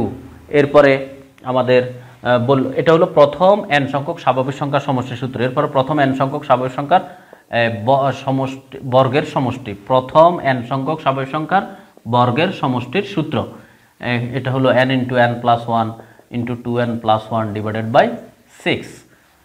এই সূত্রটা আমাদের নখদর্পণে থাকতে হবে, আমাকে জিজ্ঞেস করলে যাতে আমি লিখতে পারি। এরপরে যদি বলে ঘনের সমষ্টি, ঘনের সবাই আমার সাথে প্র্যাকটিস করলে ভালো হবে। ঘনের সমষ্টি হলো n² into n+1 whole square divide by 4, অর্থাৎ এই যে এটার মাথা বর্গ করলে ঘনটা হয়ে যায়। তাহলে আমি 3টা সূত্র লিখছি। একটা হলো প্রথম n সংখ্যক স্বাভাবিক সংখ্যার সমষ্টির সূত্র হলো আমার n into n+1 divide by 2, আমার সাথে প্র্যাকটিস করো। n ইন্টু n+, সবাই মনে হয় এগুলো জানো, n into n+1 divide by 2। আর প্রথম n সংখ্যক স্বাভাবিক সংখ্যার বর্গের সমষ্টির সূত্র n into n+1 into 2n+1 divide by 6। এরপর হলো ঘনের সমষ্টির সূত্র n into n+1 divide by 2 whole square, অথবা n² into n+1 whole square divide by 4। এই সূত্রগুলো আমাদের কিন্তু ধারণা থাকতে হবে। বড় বড় অঙ্ক তো আর আমার এখানে করতে দিবে না, আমি যদি এগুলো ক্লিয়ার আছে কিনা সেটা হলো মেন বিষয়। এরপরে আমাদের কিছু সিরিজ আছে, কিছু ধারার, কিছু যেমন লনের সিরিজ, এর সিরিজ আছে, আমাদের লনের সিরিজ আছে, a two the power x এর সিরিজ আছে। কে কতটুকু ক্লিয়ার দেখি, আমি এখন জিজ্ঞেস করবো কে বলতে পারবে। আমাদের যে একেবারে কমন এর যে সিরিজ আমাদের এই সিরিজগুলো আমাকে যদি লিখতে দিল তারপরে e to the power x, e to the power -x, এরপরে প্রথমে আমরা যদি এরটাই বিবেচনা করি, e to the power x হলো 1 plus x by 1 factorial plus, ফ্যাক্টোরিয়ালকে আমি এভাবেও লিখতে পারি, এক্সক্লেমেটরি চিহ্ন দিয়েও লিখতে পারি, x² by 2 factorial plus x³ by 3 factorial plus dot dot dot dot infinity. অনেকে আছে এখানে প্লাস দেয়, সর্বনাশ হয়ে যাবে, এখানে কোনো প্লাস দেওয়া যাবে না, ডট ডট মানে ইনফিনিটি পর্যন্ত চলবে, এটা অসীমতক সমষ্টি। এখন x এর মান যদি -1 হয়, এখানে x এর জায়গায় মাইনাস, প্লাসে মাইনাসে -x বাই 1 ফ্যাক্টোরিয়াল, এখানে x এর জায়গায় মাইনাস দিলে স্কয়ারের কারণে এটা প্লাস হয়ে যাচ্ছে, অর্থাৎ এই জোড় পাওয়ারগুলো আমার পজিটিভ হয়ে যাচ্ছে আর বিজোড় পাওয়ারগুলো নেগেটিভ থাকতেছে। এই হলো e টু দি পাওয়ার। আমরা এটা মনে রাখলে এটা কিন্তু মনে রাখা সহজ। এরপরে x এর পাওয়ার যদি 1 হয়, অর্থাৎ তাহলে 1 x এর জায়গায় 1 বাই 1 ফ্যাক্টোরিয়াল, আবার x এর জায়গায় 1² বাই 1 ফ্যাক্টোরিয়াল, আবার 1³ 3 ফ্যাক্টোরিয়াল। এই হলো আমাদের সিরিজ। এখন এই জিনিসগুলো তো আমি গণিতের ছাত্র হিসাবে বা বিএসসি স্টুডেন্ট হিসাবে এগুলো যদি আমার নখদর্পণে না থাকে, তাহলে এসে লজ্জার কিছু কিন্তু আর থাকবে না, কারণ এগুলো আমার নখদর্পণে থাকতে হবে।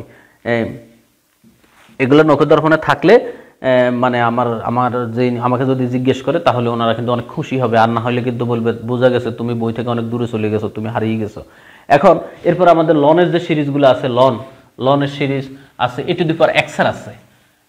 আচ্ছা, ই টু দি পাওয়ার এক্সটা আমি মুছলাম না, এটা রাখলাম। E to the power x, e to the power x এর যে সিরিজটা আছে জাস্ট এটার সাথে 1 প্লাস এই যে x by 1 factorial ln a, এরপরে x square by 2 factorial ln a whole square, x cube by 3 factorial, এটার সাথে খালি লন লাগাই দিলাম হোল কিউব, এইভাবে।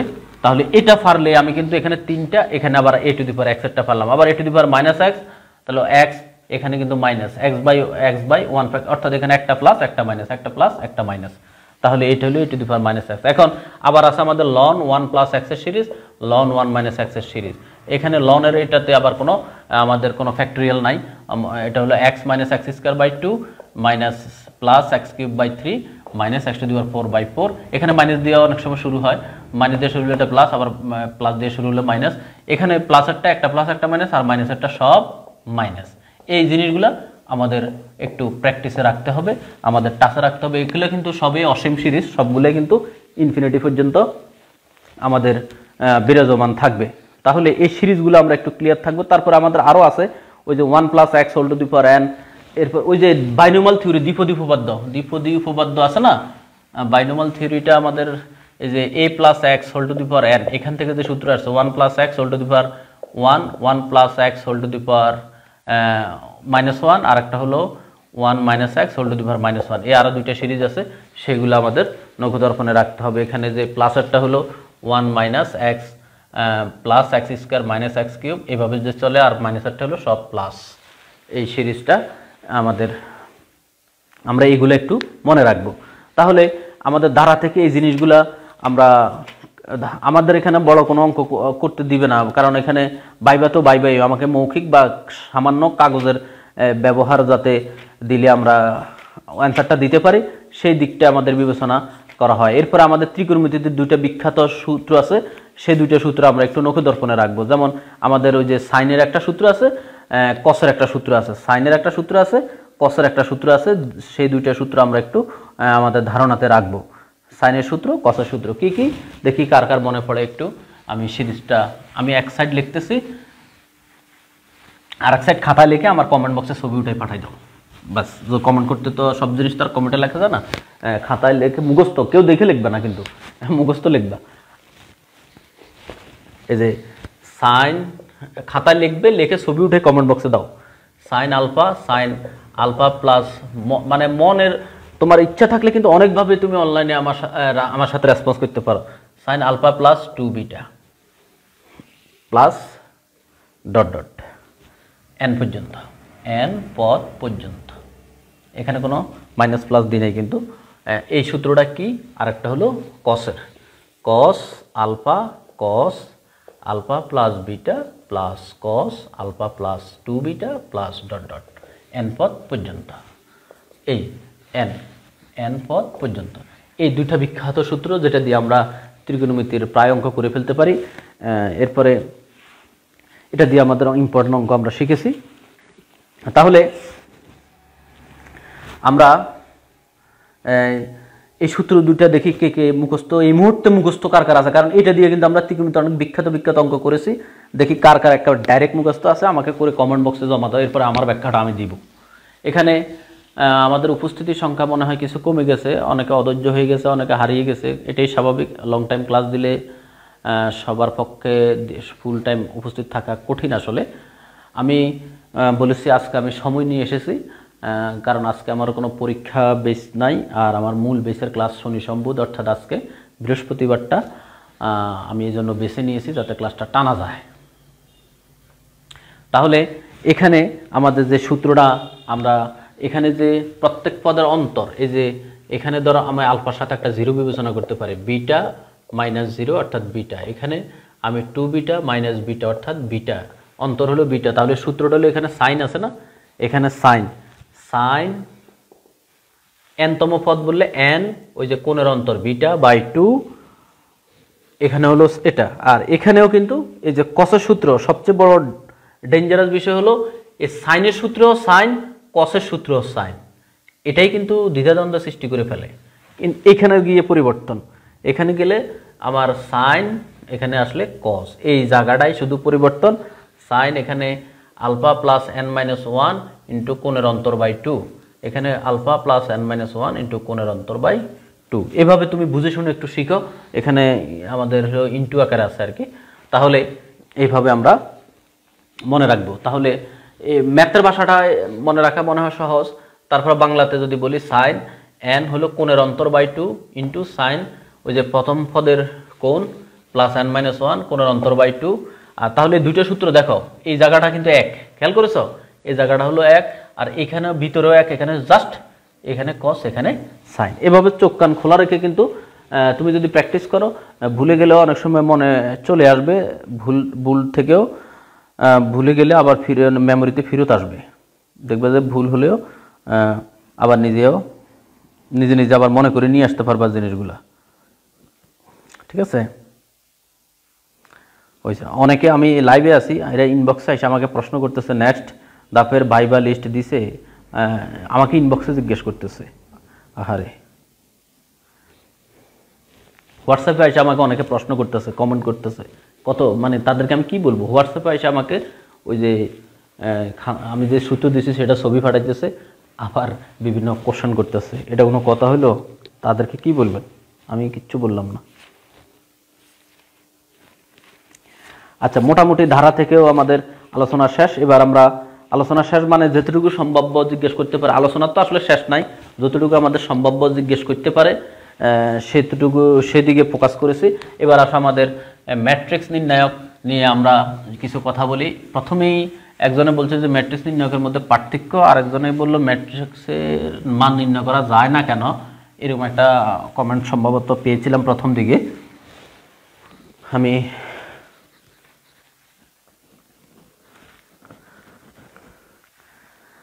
আমার বাসা থেকে ভিডিও কল দিছে, আমি দেখাচ্ছি যে আমি লাইভে আছি।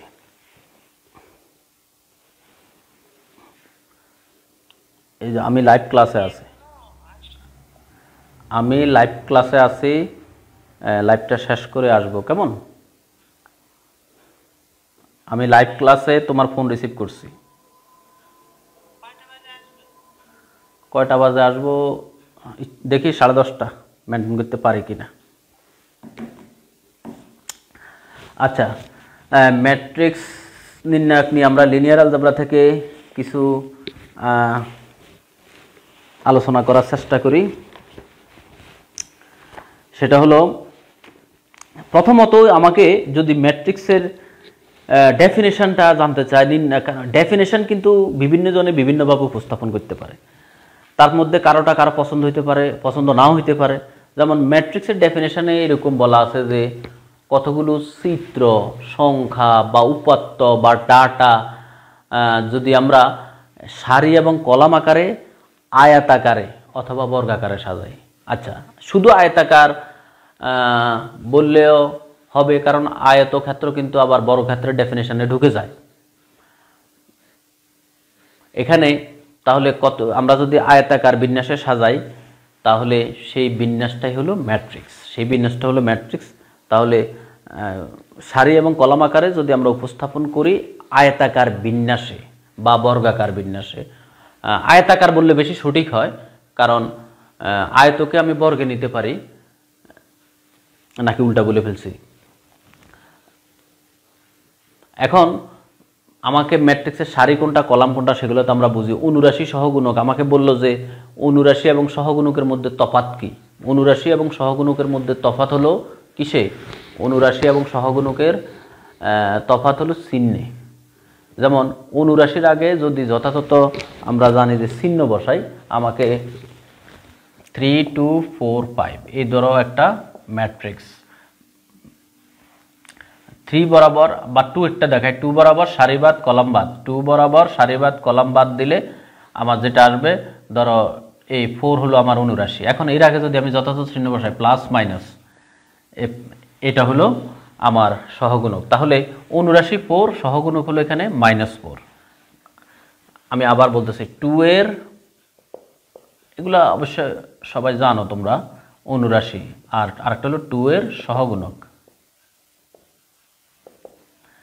তাহলে এই আবার আমি যদি বলি প্লাস মাইনাস মাইনাস প্লাস, ধরো আমি যদি বলি 3 এর অনুরাশি, 3 এর অনুরাশি কত, সারিবাদ কলামবাদ 5, আর আমার যদি এটা হলো অনুরাশি আর সহগুণকও কিন্তু 5, অর্থাৎ অনুরাশি সহগুণক কখনো কখনো সমান হতে পারে।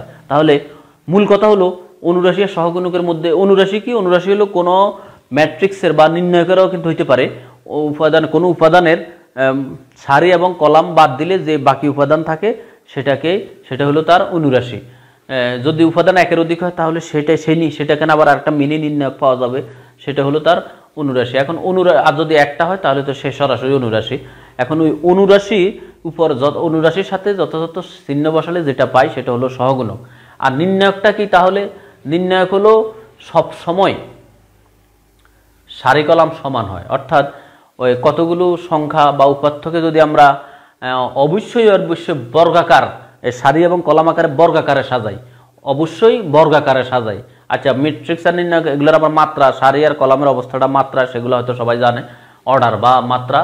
এখন কথা হলো তাহলে অনুরাশি আর আমাদের যে অনুরাশি আর সহগুণকটা কোথায় লাগে, বিপরীত ম্যাট্রিক্স নির্ণয়ে কাজে লাগে। এখন আমি যেটা বলতেছি, ম্যাট্রিক্স আর এই নির্ণয়কের মধ্যে পার্থক্য কি? একজনে বলছিল ম্যাট্রিক্সের মান নির্ণয় করা যায় না কেন? আচ্ছা, ম্যাট্রিক্সের সংজ্ঞায় তো বলা আছে যে সাজানো বিন্যাস। ম্যাট্রিক্সের মান নির্ণয় করার জন্যই নির্ণয়কের ব্যবহার হয়। ম্যাট্রিক্সের মান নির্ণয় করা যায় না বলতে ম্যাট্রিক্সের মান নির্ণয় করার জন্যই নির্ণয়কের প্রয়োগ করা হয়। তো মান তো নির্ণয় করার জন্য নির্ণয়ক একটা সিস্টেম দিয়ে দিছে, নির্ণয় করার জন্য, এই জন্য নাম দিছে ওনার নাম নির্ণায়ক। ঠিক আছে, এখন কথা হলো ম্যাট্রিক্স আর নির্ণয়কের মধ্যে যদি আমাকে ভাইভাতে প্রশ্ন করে আপনি কয়েকটা পার্থক্য বলেন যেটা ম্যাট্রিক্স আর নির্ণয়কের মধ্যে, 1 নম্বরে আমি একেবারে বিসমিল্লাহ দিয়ে আমি বলতে পারবো যে স্যার ম্যাট্রিক্স আর নির্ণয়কের একবার প্রথম পার্থক্য হলো ম্যাট্রিক্স আয়তাকার বা বর্গাকার হইতে পারে, অর্থাৎ সারি কলাম সমান হতেও পারে, নাও হতে পারে। নির্ণয়ক সারা জীবন সারি কলাম সমান, 1 নম্বর কথা। এরপরে আমি ম্যাট্রিক্সকে এক জোড়া তৃতীয় বন্ধনী অথবা দুইটি সমান্তরাল সরলরেখার মধ্যে লিখতে পারবো, এক জোড়া তৃতীয় বন্ধনী, এটা কি তৃতীয় বন্ধনী, হ্যাঁ, আর অথবা এটা হলো আমার থার্ড ব্র্যাকেট, অথবা আমি ফার্স্ট ব্র্যাকেটে লিখতে পারবো। আর নির্ণয়ককে সারা জীবন দুটি সমান্তরাল রেখার ভিতরে আমাকে, অথবা দুটি উলম্ব রেখা, বইয়ের ভাষা মনে এরকম, ভিতরে আমাকে উপস্থাপন করতে হবে। এটা হলো তাদের মধ্যে একটা মৌলিক পার্থক্য। শুধু তাই নয়, আরেকটা বড় মৌলিক পার্থক্য হলো আমি ধরো একটা ম্যাট্রিক্সকে যদি কোনো একটা সংখ্যা দ্বারা গুণ করতে চাই তাহলে তার প্রত্যেক উপাদানকে আমাকে গুণ করতে হবে। আর যদি আমি একটা নির্ণয়ককে গুণ করতে চাই তার যে কোনো এই একটা সারি অথবা কলামকে গুণ করে দিলেই ওই উপাদানটা দ্বারা কাজ শেষ, অথবা কলামকেও করতে পারি। এ হলো তাদের মধ্যে মৌলিক পার্থক্য। আরো পার্থক্য বইয়ের ভিতরে তুমি খুঁজলে অনেক পার্থক্য পাবে, এগুলো হলো তাদের মধ্যে প্রধান পার্থক্য। এখন আমাকে যদি এই যে নির্ণায়কের কিছু ধর্ম জানতে চায়, যে নির্ণায়কের কিছু ধর্ম বলো, যেমন নির্ণায়কের একটা ধর্ম আমরা এরকম বলতে পারি যে কোনো নির্ণায়কের পাশাপাশি দুইটি, কোনো নির্ণায়কের যদি সবগুলো উপাদান শূন্য হয় তাহলে নির্ণায়কের মান শূন্য। আবার কোনো নির্ণায়কের পাশাপাশি যদি কোনো নির্ণায়কের পূর্ণ একটা সারি অথবা পূর্ণ একটা কলাম যদি শূন্য হয় তাহলে নির্ণায়কের মান শূন্য। আবার কোনো নির্ণায়কের যদি পাশাপাশি দুইটি সারি বা কলামের মান একই হয়, নির্ণায়কের মান শূন্য হয়। এরকম কিছু ধর্ম আছে। এরপরে আছে যে কোনো নির্ণায়কের পাশাপাশি দুইটি সারি এবং কলাম যদি স্থান বিনিময় করে তাহলে মান ঠিক থাকে, চিহ্ন বদলাইয়ে যায়। এরকম অনেক ধর্ম আছে। তারপরে কোনো নির্ণায়কের আমরা সারি এবং কলামকে যদি পুরোটাই স্থান বিনিময় করি তাহলে মানের কোনো পরিবর্তন হয় না। তোমার বইয়ের ভিতরে এরকম নির্ণায়কের অনেক ধর্ম আছে, সেটা সম্বন্ধে একটু তুমি নলেজ রাখো, একটু ধারণা রাখো। তাহলে এই যে নির্ণায়কের কিছু ধর্ম, এখন আমাকে বলতে পারে যে আচ্ছা একটা বিপরীত ম্যাট্রিক্স, আমরা যে বিপরীত ম্যাট্রিক্স নির্ণয় করি, বিপরীত ম্যাট্রিক্স নির্ণয় করার জন্য আমাদের এই বিপরীত ম্যাট্রিক্স নির্ণয় কোন কাজে লাগে, বিপরীত ম্যাট্রিক্স নির্ণয় আমরা কোন ক্ষেত্রে ব্যবহার করি। এরপরে আমাদের আছে যে একটা সমীকরণ জোটকে সমাধান করার কয়টা পদ্ধতি আছে। সমীকরণ জোটকে সমাধান করার আমাদের বইয়ে 3টা পদ্ধতি এই পর্যন্ত আমরা পেয়েছি, মানে আমাদের ম্যাট্রিক্স নির্ণয়ক রিলেটেড 3টা পদ্ধতির। একটা হলো আমাদের সরাসরি ক্র্যামার রুলস যেটা আছে, ক্র্যামারের পদ্ধতি আছে, তারপরে বিপরীত ম্যাট্রিক্সের সাহায্যে আছে, তারপরে ব্লক মেথড পদ্ধতি আছে, আর একটা মোট 3টা পদ্ধতি আছে, ব্লক ব্লক মেথড পদ্ধতি আছে। এখন এরপরে আমাকে যদি বলা হয়, যে কথাটা বলতে চাইছিলাম, ইনভার্স ম্যাট্রিক্স নির্ণয়ের কয়টি পদ্ধতি আছে? ইনভার্স ম্যাট্রিক্স নির্ণয়ের জন্য আমাদের 2টা পদ্ধতি আছে। একটা হলো আমাদের এই অনুরাশি সহগুণক এর সাহায্যে আমরা নির্ণয় করতে পারি বিপরীত ম্যাট্রিক্স, ওই যে a inverse is equal to adjoint of a by a এর মান। আবার এখানের মধ্যে আবার আমাকে ওই যে এই এর আবার এখানে কিন্তু অনেক ডেফিনেশন আছে। এই ম্যাট্রিক্সের কতগুলো ডেফিনেশন বইয়ের ভিতরে আছে, নির্ণায়কের কিছু ডেফিনেশন আছে, বিশেষ করে ম্যাট্রিক্সের অনেক ডেফিনেশন বইয়ের ভিতরে আছে, সেগুলো একটু তোমরা রিডিং পড়ে নিবা। এখন এগুলো বলতে গেলে আমার রাত শেষ হয়ে যাবে। এখন এরপরে আমাদের ব্যতিক্রমী অব্যতিক্রমী ম্যাট্রিক্সের বিষয় আছে। এ ইজ নট জিরো হলো আমাদের যেই আমাকে যখন বলল যে এই এ ইনভার্স মানে বিপরীত ম্যাট্রিক্স নির্ণায়কের সূত্রটা লেখেন, আপনি লিখলেন যে a inverse is equal to adjoint of a by এর মান, কিন্তু আপনার দোস্ত লিখলো অ্যাডজয়েন্ট অফ এ বাই এর মান, সাথে সে লিখলো এ ইজ নট জিরো। এখন আপনি বলেন আপনার স্যার কোনটা দেখে সন্তুষ্ট হবে, আপনারটা না আপনার বন্ধুরটা? অবশ্যই এটা দেখে বেশি স্যাটিসফাই হবে। আমরা অঙ্ক করার সময় কিন্তু এই কাজটা করি যে আমাদের এর মানটা 0 নয় সেটা আমরা যাচাই করি, তারপরে আমরা কিন্তু নিচের দিকে যাই। তাহলে এই বিপরীত ম্যাট্রিক্স নির্ণয়ের জন্য আমাদের এই 2টা বিষয় আছে। সেটা হলো, একটা হলো যে তোমার ওই যে অনুরাশি সহগুণক অর্থাৎ অ্যাডজয়েন্ট ম্যাট্রিক্স দিয়ে, আর একটা হলো তোমার ব্লক, এই যে ব্লক ম্যাট্রিক্স পদ্ধতি, ব্লক মেথড একটা আছে, ব্লক মেথড। এরপরে আমাদের সমীকরণ জোটের সমাধান করার জন্য 3টা পদ্ধতির কথা আমি বলেছি, সেটা আমরা বই ঘাটলে দেখব। এরপরে আমাদের আছে যে সারি র্যাঙ্ক, কলাম র্যাঙ্ক, এরপরে শুধু র্যাঙ্ক। ম্যাট্রিক্স কোনো নির্ণায়কের অ্যাসলন করলে যতগুলো অশূন্য সারি থাকে সেটা হলো সারি র্যাঙ্ক, আর অ্যাসলন করলে কলাম বরাবর অ্যাসলন করলে যতগুলো অশূন্য কলাম থাকে সেটা হলো কলাম র্যাঙ্ক। আর সারি র্যাঙ্ক কলাম র্যাঙ্ক সবসময় সমান হয়, সারি র্যাঙ্ক কলাম র্যাঙ্ক সবসময় সমান হয়, এটা মনে রাখবা। আর সারি র্যাঙ্ক অথবা কলাম র্যাঙ্ক যে কোনো একটা কমন নাম হলো র্যাঙ্ক, এটাই হলো ম্যাট্রিক্সের র্যাঙ্ক। তো এই বিষয়গুলো আমরা একটু ধারণা রাখবো। আর যাদের ওই যে প্রভাষককে প্রশ্ন হয়তো আরেকটু ডিপলি যদি করে, ওই যে আমাদের যে আছে না সমমাত্রিক সমীকরণ, এই যে সমীকরণ জোট থেকে আমাদের যে স্বাধীন চলক, তারপরে মুক্ত চলক, এরপরে সমীকরণ সংখ্যা, চলক সংখ্যা, কখন সমাধান থাকবে কখন সমাধান থাকবে না, কখন একক সমাধান থাকবে কখন একাধিক সমাধান থাকবে, এই জিনিসগুলা আমরা একটু ধারণা রাখবো। তো এই হলো ম্যাট্রিক্স নির্ণায়কের আলোচনা। একজনের বৃত্ত সম্পর্কে জানতে চাচ্ছে। বৃত্ত তো আসলে আমি বলবো আমাদের বৃত্ত জিনিসটা তো আমরা একবারে নিচের দিকে পড়ে ফেলেছি। বৃত্ত হলো, বৃত্ত থেকে আমাদের যে প্রশ্নগুলা, বৃত্ত তো তেমন ডিপলি কিচ্ছু নাই, এগুলা হলো অন্যান্য চাকরি পরীক্ষা হয়তো বৃত্ত থেকে আমাকে বলবে যে একটা বৃত্তের কোনো বহিস্থবিন্দু থেকে কয়টা স্পর্শক আঁকা যায়, 2টা, আরও স্পর্শক 2টা আবার সমান, এরকম কথা আছে। তারপরে ওই যে বৃত্ত কাকে বলে, বৃত্ত হলো কেন্দ্র থেকে নির্দিষ্ট দূরত্ব বজায় রেখে আবদ্ধ রেখাকে বৃত্ত বলে, কেন্দ্র থেকে নির্দিষ্ট বিন্দু পর্যন্ত, কেন্দ্র থেকে ওই যে পরিধির যোগফলটা ব্যাসার্ধ, এরপরে পরিধির 2 প্রান্তের যোগফলকে জ্যা বলে, যেই জ্যা কেন্দ্র দিয়ে যায় তাকে ব্যাস বলে, ব্যাস বৃত্তকে সমদ্বিখণ্ডিত করে। তারপরে হলো বৃত্তের ওই যে উপচাপ অধিচাপ, এই টাইপের অনেক কথাবার্তা আছে,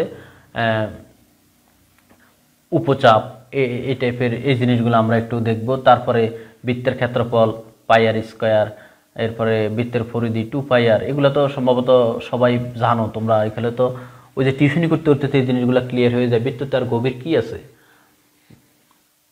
বৃত্তচাপ, উপচাপ, অধিচাপ, এরপরে কেন্দ্রস্থ কোণ, বৃত্তস্থ কোণ, একই চাপের উপরে দণ্ডায়মান বৃত্তস্থ কোণ, কেন্দ্রস্থ কোণের যে উপপাদ্য আছে কেন্দ্রস্থ কোণ বৃত্তস্থ কোণের দ্বিগুণ, একই চাপের উপর দণ্ডায়মান।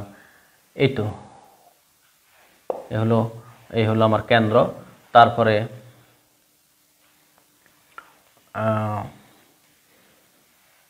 ভর না, বেশি নিচের দিকে তো আলোচনা নেওয়া যায় না, কারণ এখানে আমি তো আর ওই যে ফ্রিলির ম্যাথ করাচ্ছি না, আর 9-10 ইন্টার স্টুডেন্ট পড়াচ্ছি না, দিন শেষে সেটাই কথা। আমি আপনাদের আমাদের ফেসবুক পেজে আমি কথা দিয়েছিলাম আমি ভাইভা প্রস্তুতির উপর 4টা লাইভ ক্লাস দিব, আগে রুটিন দিয়েছি, সেই আমার কথা মতো আমি 4টা লাইভ ক্লাসের আজকে আমার শেষ লাইভ। আমি আমার শেষ লাইভটি নিয়েছি, মোটামুটি মূল পয়েন্টে আলোচনা করার চেষ্টা করেছি। আমার আলোচনার ভিতরে হয়তো অনিচ্ছা সত্ত্বে যদি কোনো ভুল ভ্রান্তি থেকে থাকে বা আমার কথায় আমার আচরণে আপনাদের কারো মনে কষ্ট গেলে ক্ষমার সুন্দর দৃষ্টিতে দেখবেন। আর হয়তো আল্লাহ চাইলে অল্প কিছু সময়ের ব্যবধানে খুব দ্রুতই আপনারা হয়ে যাচ্ছেন গণিত বিষয়ের মানুষ গড়ার কারিগর। 64 জেলার আনাচে কানাচে গণিতের আলোর বর্তিকা, গণিতের আলোর মশান আপনারা বহন করবেন, এটা আমি মনে মনে এইটা আমি স্বপ্ন দেখি, স্বপ্ন বুনি।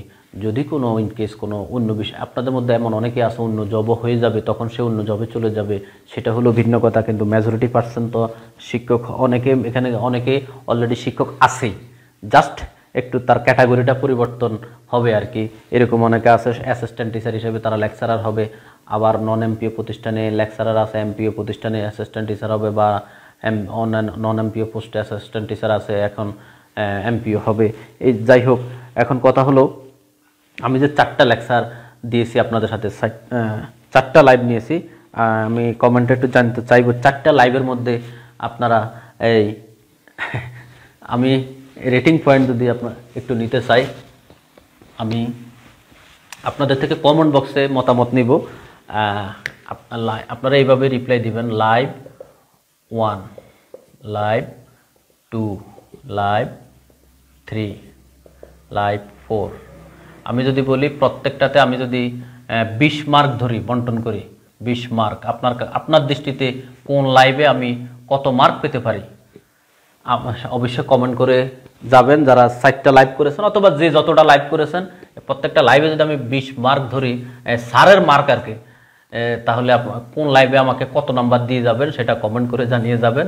আপনাদের প্রত্যেকটা কমেন্ট আমার জন্য অত্যন্ত মূল্যবান এবং অনুপ্রেরণা, সামনে পথ চলার আসলে অনুপ্রেরণা। আমি এই আপনাদের আগ্রহের কারণেই কিন্তু আমি লাইভ ক্লাসগুলো নিয়েছি।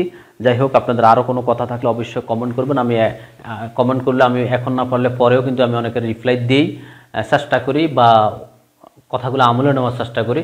তো কোন ক্লাসটা আপনার সবচেয়ে বেশি ভালো লেগেছে এবং কোন ক্লাস থেকে আপনি বেশি উপকৃত হয়েছেন, অথবা কোনটাতে আমাকে 20-এ কত মার্ক দিবেন, কমেন্ট বক্সে দিয়ে যাবেন। তো আজ এই পর্যন্তই, সবাই ভালো থাকবেন, সুস্থ থাকবেন। আল্লাহ হাফেজ।